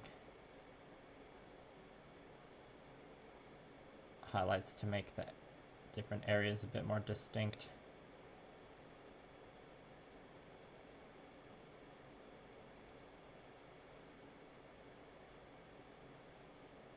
Yeah, highlighting all these different sections next to each other that are all using like similar grays is interesting.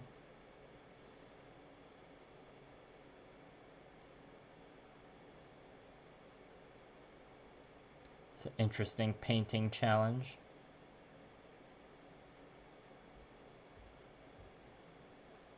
Okay, now we just have the top of the thigh to paint for this round of edge highlights.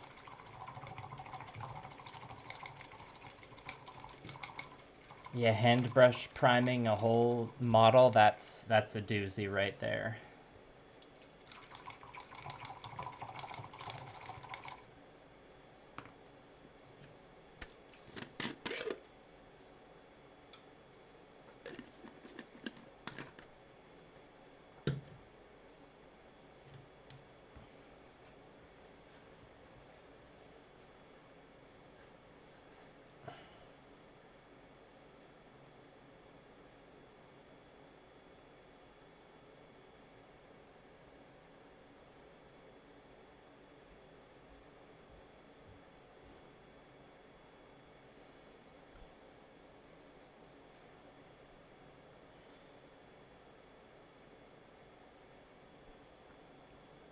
Yeah, one of the potential angles I was thinking at for the script for the video this model kit's gonna be in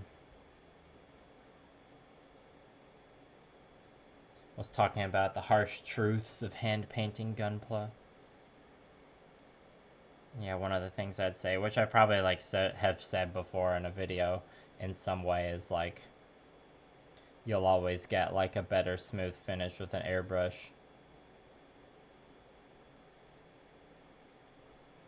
no matter how many thin coats you hand paint on.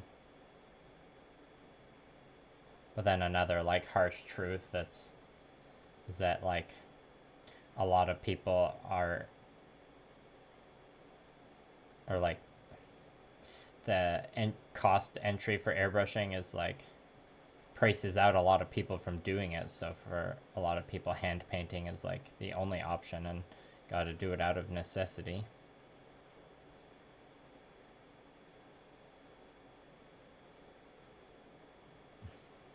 Whereas like I have access to the airbrush, I definitely use it a lot for certain things, but it's like anything beyond like just base coats, I'm much more comfortable doing it with a brush. And I think that's where my strengths lie, so that's why I do it. And obviously like the freehand work and stuff like that, that's, I mean, you could kind of replicate that with the airbrush with stencils, but that would involve a lot of cutting some very, very intricate shapes into stencils, and that's just not my thing.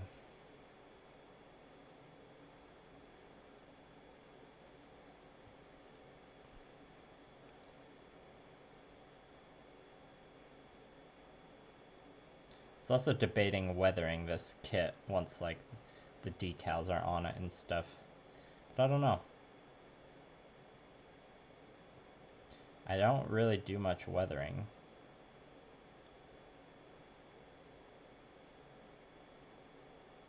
I suppose that's a decision it'll be easier to make once I'm past the decal stage and like it's basically done. Then I'll have to make the official call on whether to do weathering or not.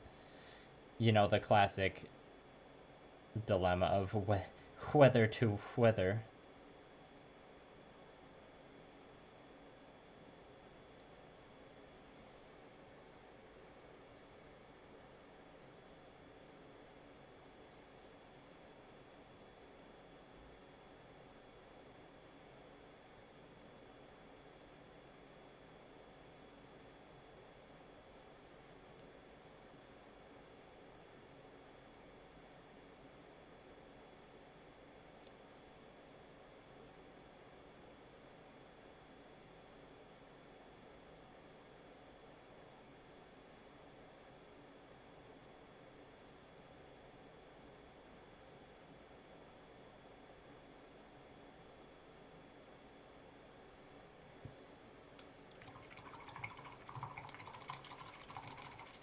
Hello, Jukeboxer. I don't know if I said hi before. Yeah, the hand painting is very good for channeling mindfulness. It's very meditative. I'm sure some people find airbrushing much more meditative than hand painting,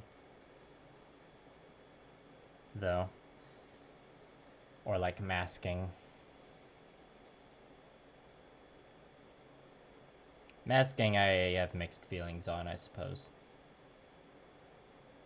Masking can be very satisfying, but it's also like very, very tedious. I find masking more tedious than hand painting, but that's probably just because I'm more, like I've done a lot more hand painting than I have done with masking. The when you're peeling off the masking tape though after painting, that's one of the most satisfying hobby activities out there. Oof. Unless like you are too rough with it and you peel off some paint as you take the paint off, that is one of the least satisfying, most tragic hobby occurrences. Which can sometimes happen if you don't prime properly, I suppose. Like if the paint's not, or if you don't give the paint enough time to cure before masking over top of it. Kind of depends on the paint you're using. Okay, I think this round of edge highlights is done, so we just got one more on this middle gray. Okay, we need to add just a bit onto these.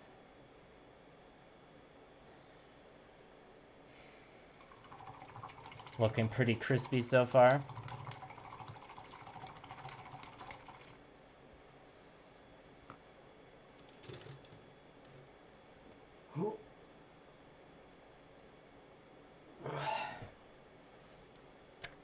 I've definitely heard from some Gunpla builders before that masking's their favorite part of the process, which I can get.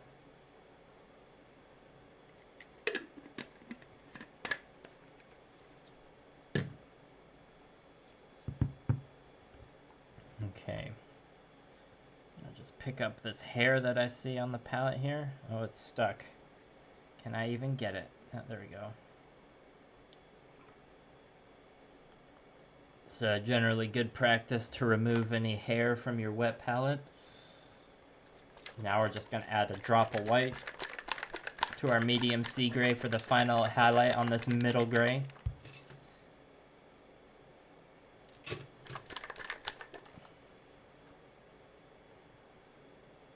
This bottle of golden high flow titanium white is like, I'm probably going to have it for my entire painting career. It's been a good investment. It's a good paint. Golden, sponsor me. I don't think Golden sponsors YouTubers like me. I don't know if they're aware of like I mean, they're probably aware of like model painters using their products. I don't know about if they even think about the act of painting Gunpla with their products, though. It's hard to say. Their marketing is obviously geared towards traditional artists, because that's where their products are sold more at art stores, not like model hobby stores. The Golden products are good, but they are significantly pricier than what you call it. Is that even a bright enough shade? Guess we'll have to paint a section and let the paint dry to find out. Oh, we'll need to switch to the crispiest brush.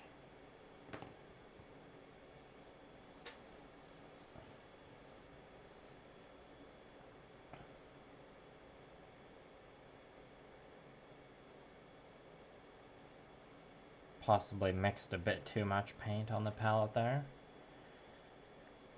Wouldn't be the first time. Okay, let's just work on the missile pod here and then see what it looks like when it's dry.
That looks like it's drying to a light enough shade.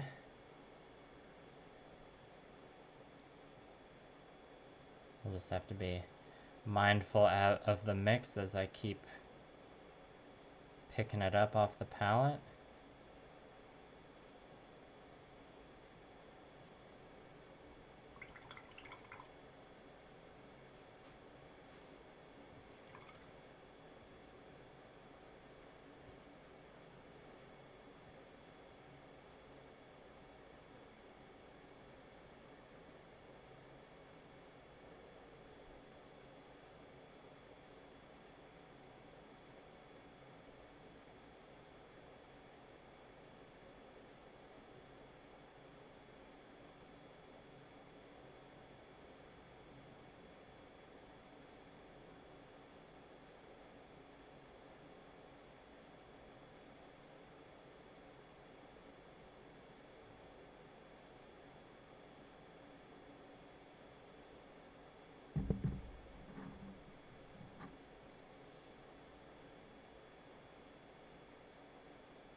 Yeah, I mean, I was debating whether to do anything with this line here because I'm not quite liking how it looks, but I think once the white part is edge highlighted here, that'll look good enough, or that'll get the look I'm hoping for.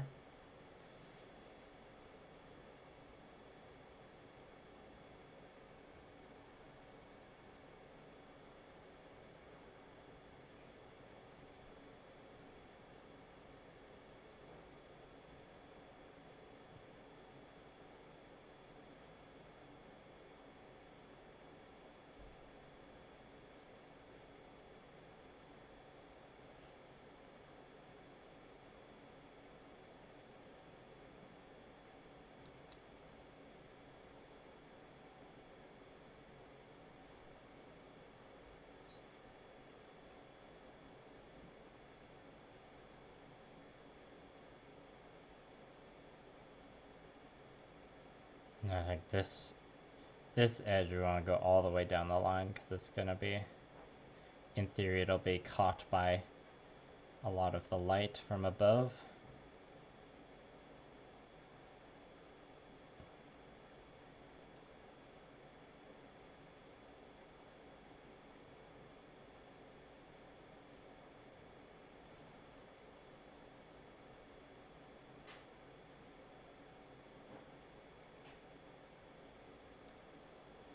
We're coming up on 2 hours, I think. Well, what time is it? I'll take a quick break after finishing this gray highlights, and then I should be able to finish the white this stream. It'd be nice if I could wrap up this stream by like just completely finishing this leg piece, and then I don't have to go back to it later.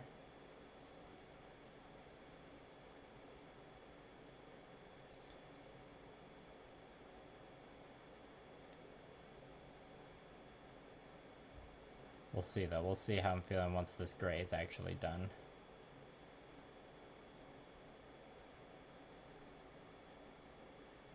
I have a couple commitments I need to get to today, but I need to send a text just to confirm what time the first one of them's at.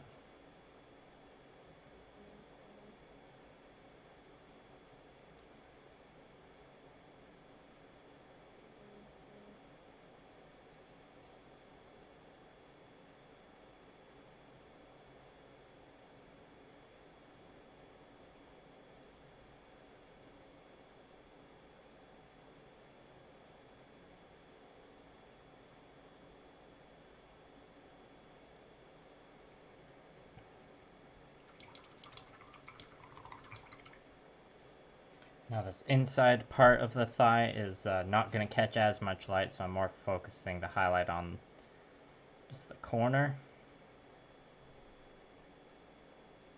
The corners, I should say.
All right, now onto the shin.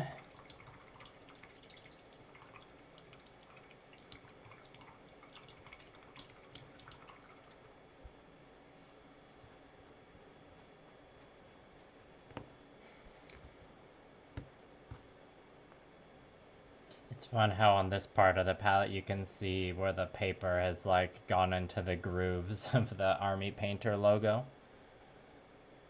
I got it upside down though, so it's a bad brand promotion for them. Although not really, because I am using their product. I do recommend the Army Painter wet palette. It is good. Not hashtag not sponsored.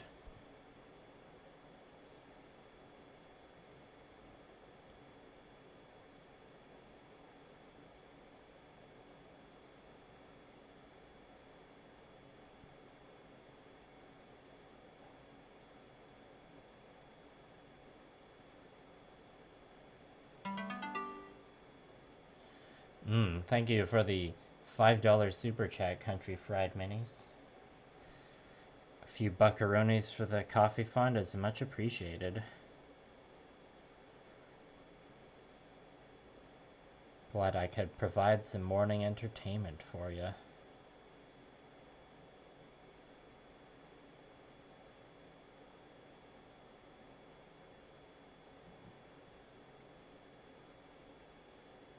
I swear eventually the grind of this project will involve something other than grays and blacks.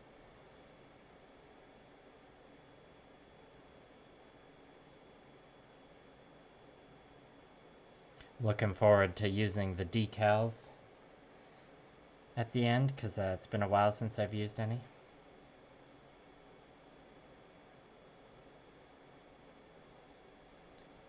Hopefully when I actually start doing it, I'm not like, oh man, I remember why I haven't done this in so long. I hate it.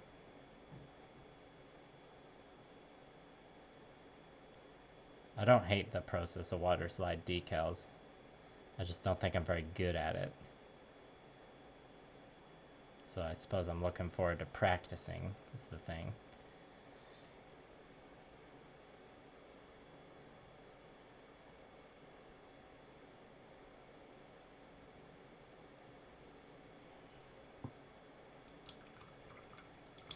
Damn, let's celebrate Country Fried Mini's 20th super on a live stream. A very generous fellow.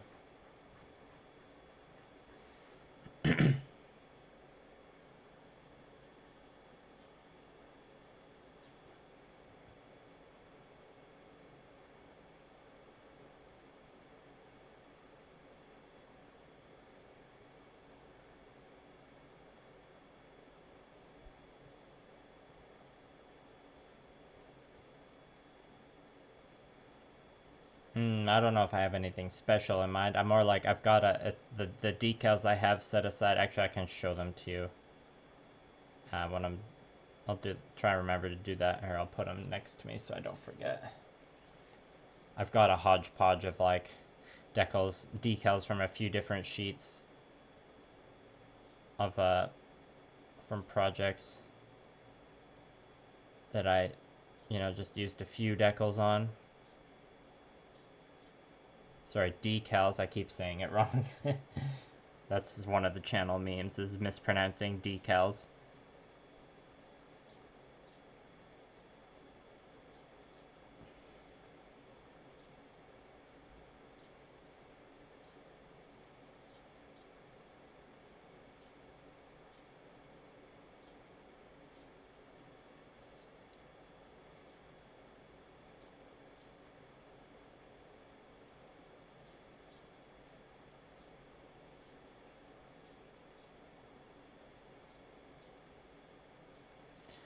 Yeah, I mean, I definitely knew or I definitely like seen it before when the YouTube chat would be like, oh, this person just did their very first super chat. Let's congratulate them.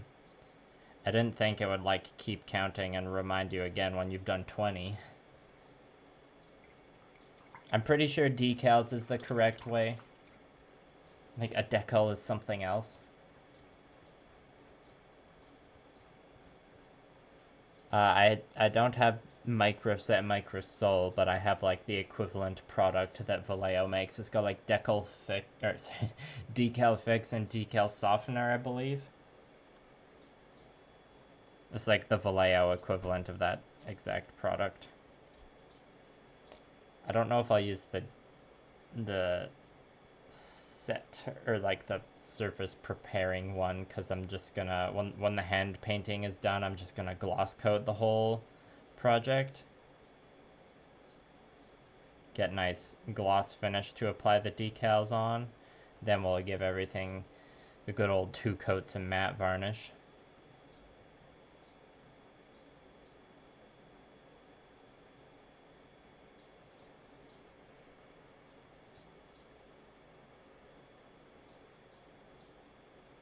And I suppose I should use the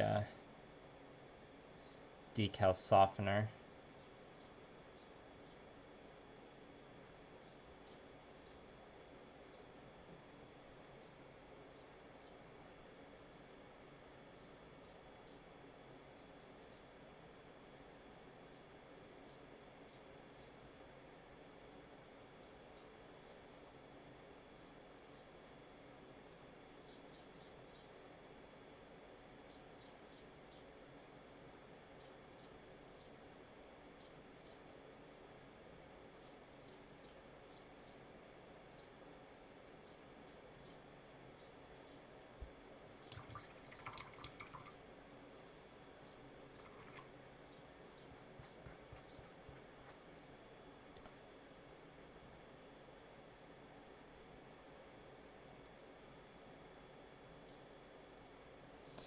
Yeah, I don't think I'm gonna finish the white edge highlighting in this stream. I think I'll stop after I'm done this gray here, because I got a solid like 5-10 minutes of it left, and we're at the usual length of stream.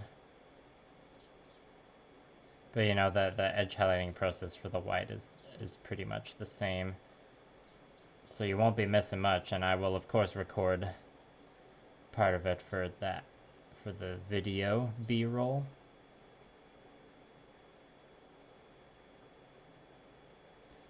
So if you watch the video when it's done, you'll still see the process.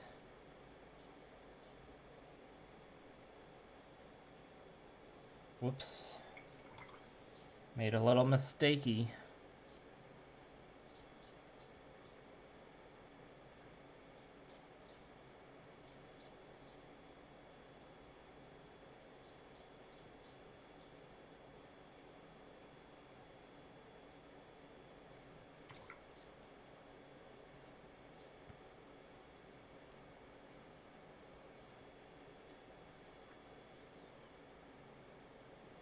Getting some globs of paint drying on the tip there. That's a problem.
Alright, just about done. I like how you spelled decals there.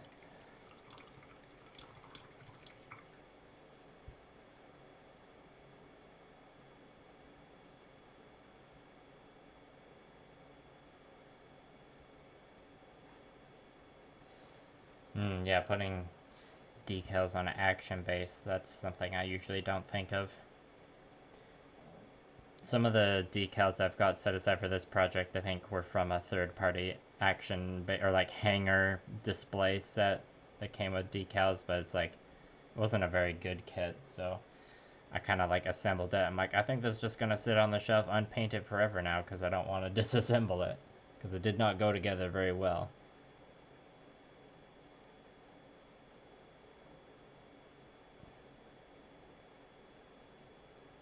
But one of the elements of the color scheme for this model is yellow, so that's where like the gold underframe comes in. But I've also grabbed some yellow decals to help get more of that color scheme in there. And then I think I'm gonna switch the color of the missiles to be gold from purple. Because with the base and the weapons on the arms for this model, I think that'll be plenty of purple. Plus it's like the eyes and the thrusters are gonna get purple glow effects. I haven't decided if I'm gonna paint the thrusters on here or just like leave them as if they're like, you know, turned off. I should probably paint them with some purple glow though. They'll probably look good.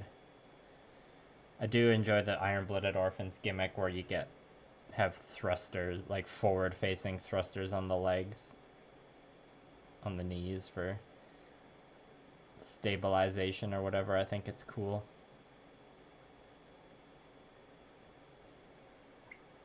That line was too thick. We must fix it.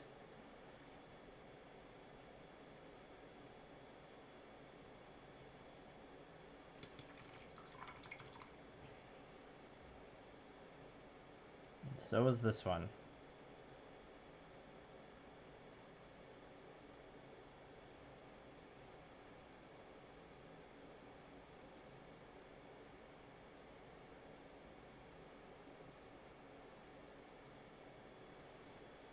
Okay, if anyone has any last minute questions or super chats or anything like that you want to get in, now is your chance.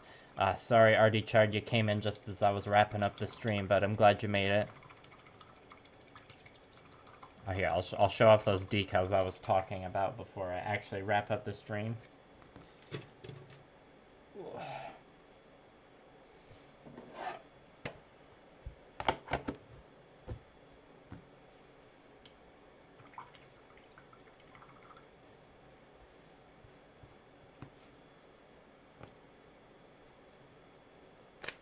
Take the sweaty glove off.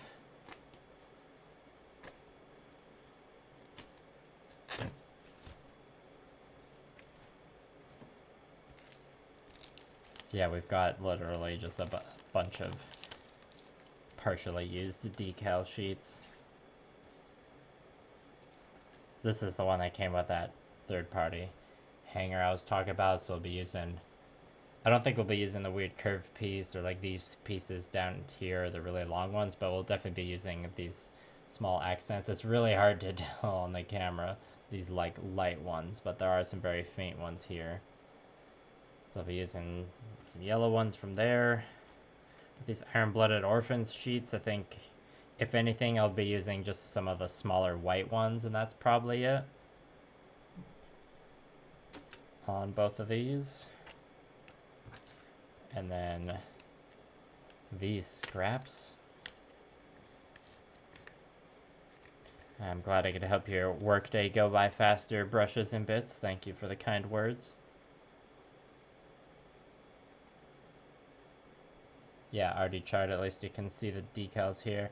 And yeah, I might use some of these yellow ones, but maybe not. It depends. It's probably like a different, or it's definitely like a different shade of yellow from these ones on here, so I'm not sure. We'll have to see, but I might just try, since these are like almost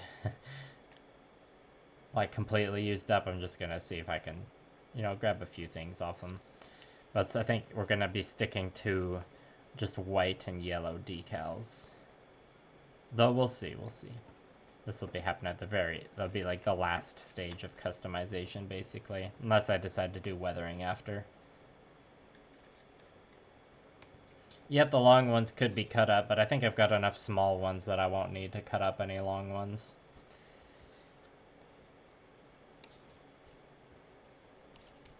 Alright. I will cautiously say there will be at least one more stream for this project, maybe two. It'd be... Yeah, no, I think I'll be doing a bunch of painting off camera, and then the next stream will either be relatively soon when I'm just like probably finishing up some edge highlights and other pieces and maybe doing some of the glow effects, The glow effects usually don't take that long though, so I probably will finish it off stream. So it's also likely the next stream will just be doing some decals, because that'll take long enough. I'll definitely have some of it I can do on stream. This project does need to be finished by like next week though. So hopefully I can get the video out for it within like 2 weeks from now. We'll see. So yeah, thanks again for coming to the stream, everybody. Appreciate you watching and the kind words and all that. And I hope to see you in the next one. Have a good Thursday, and goodbye.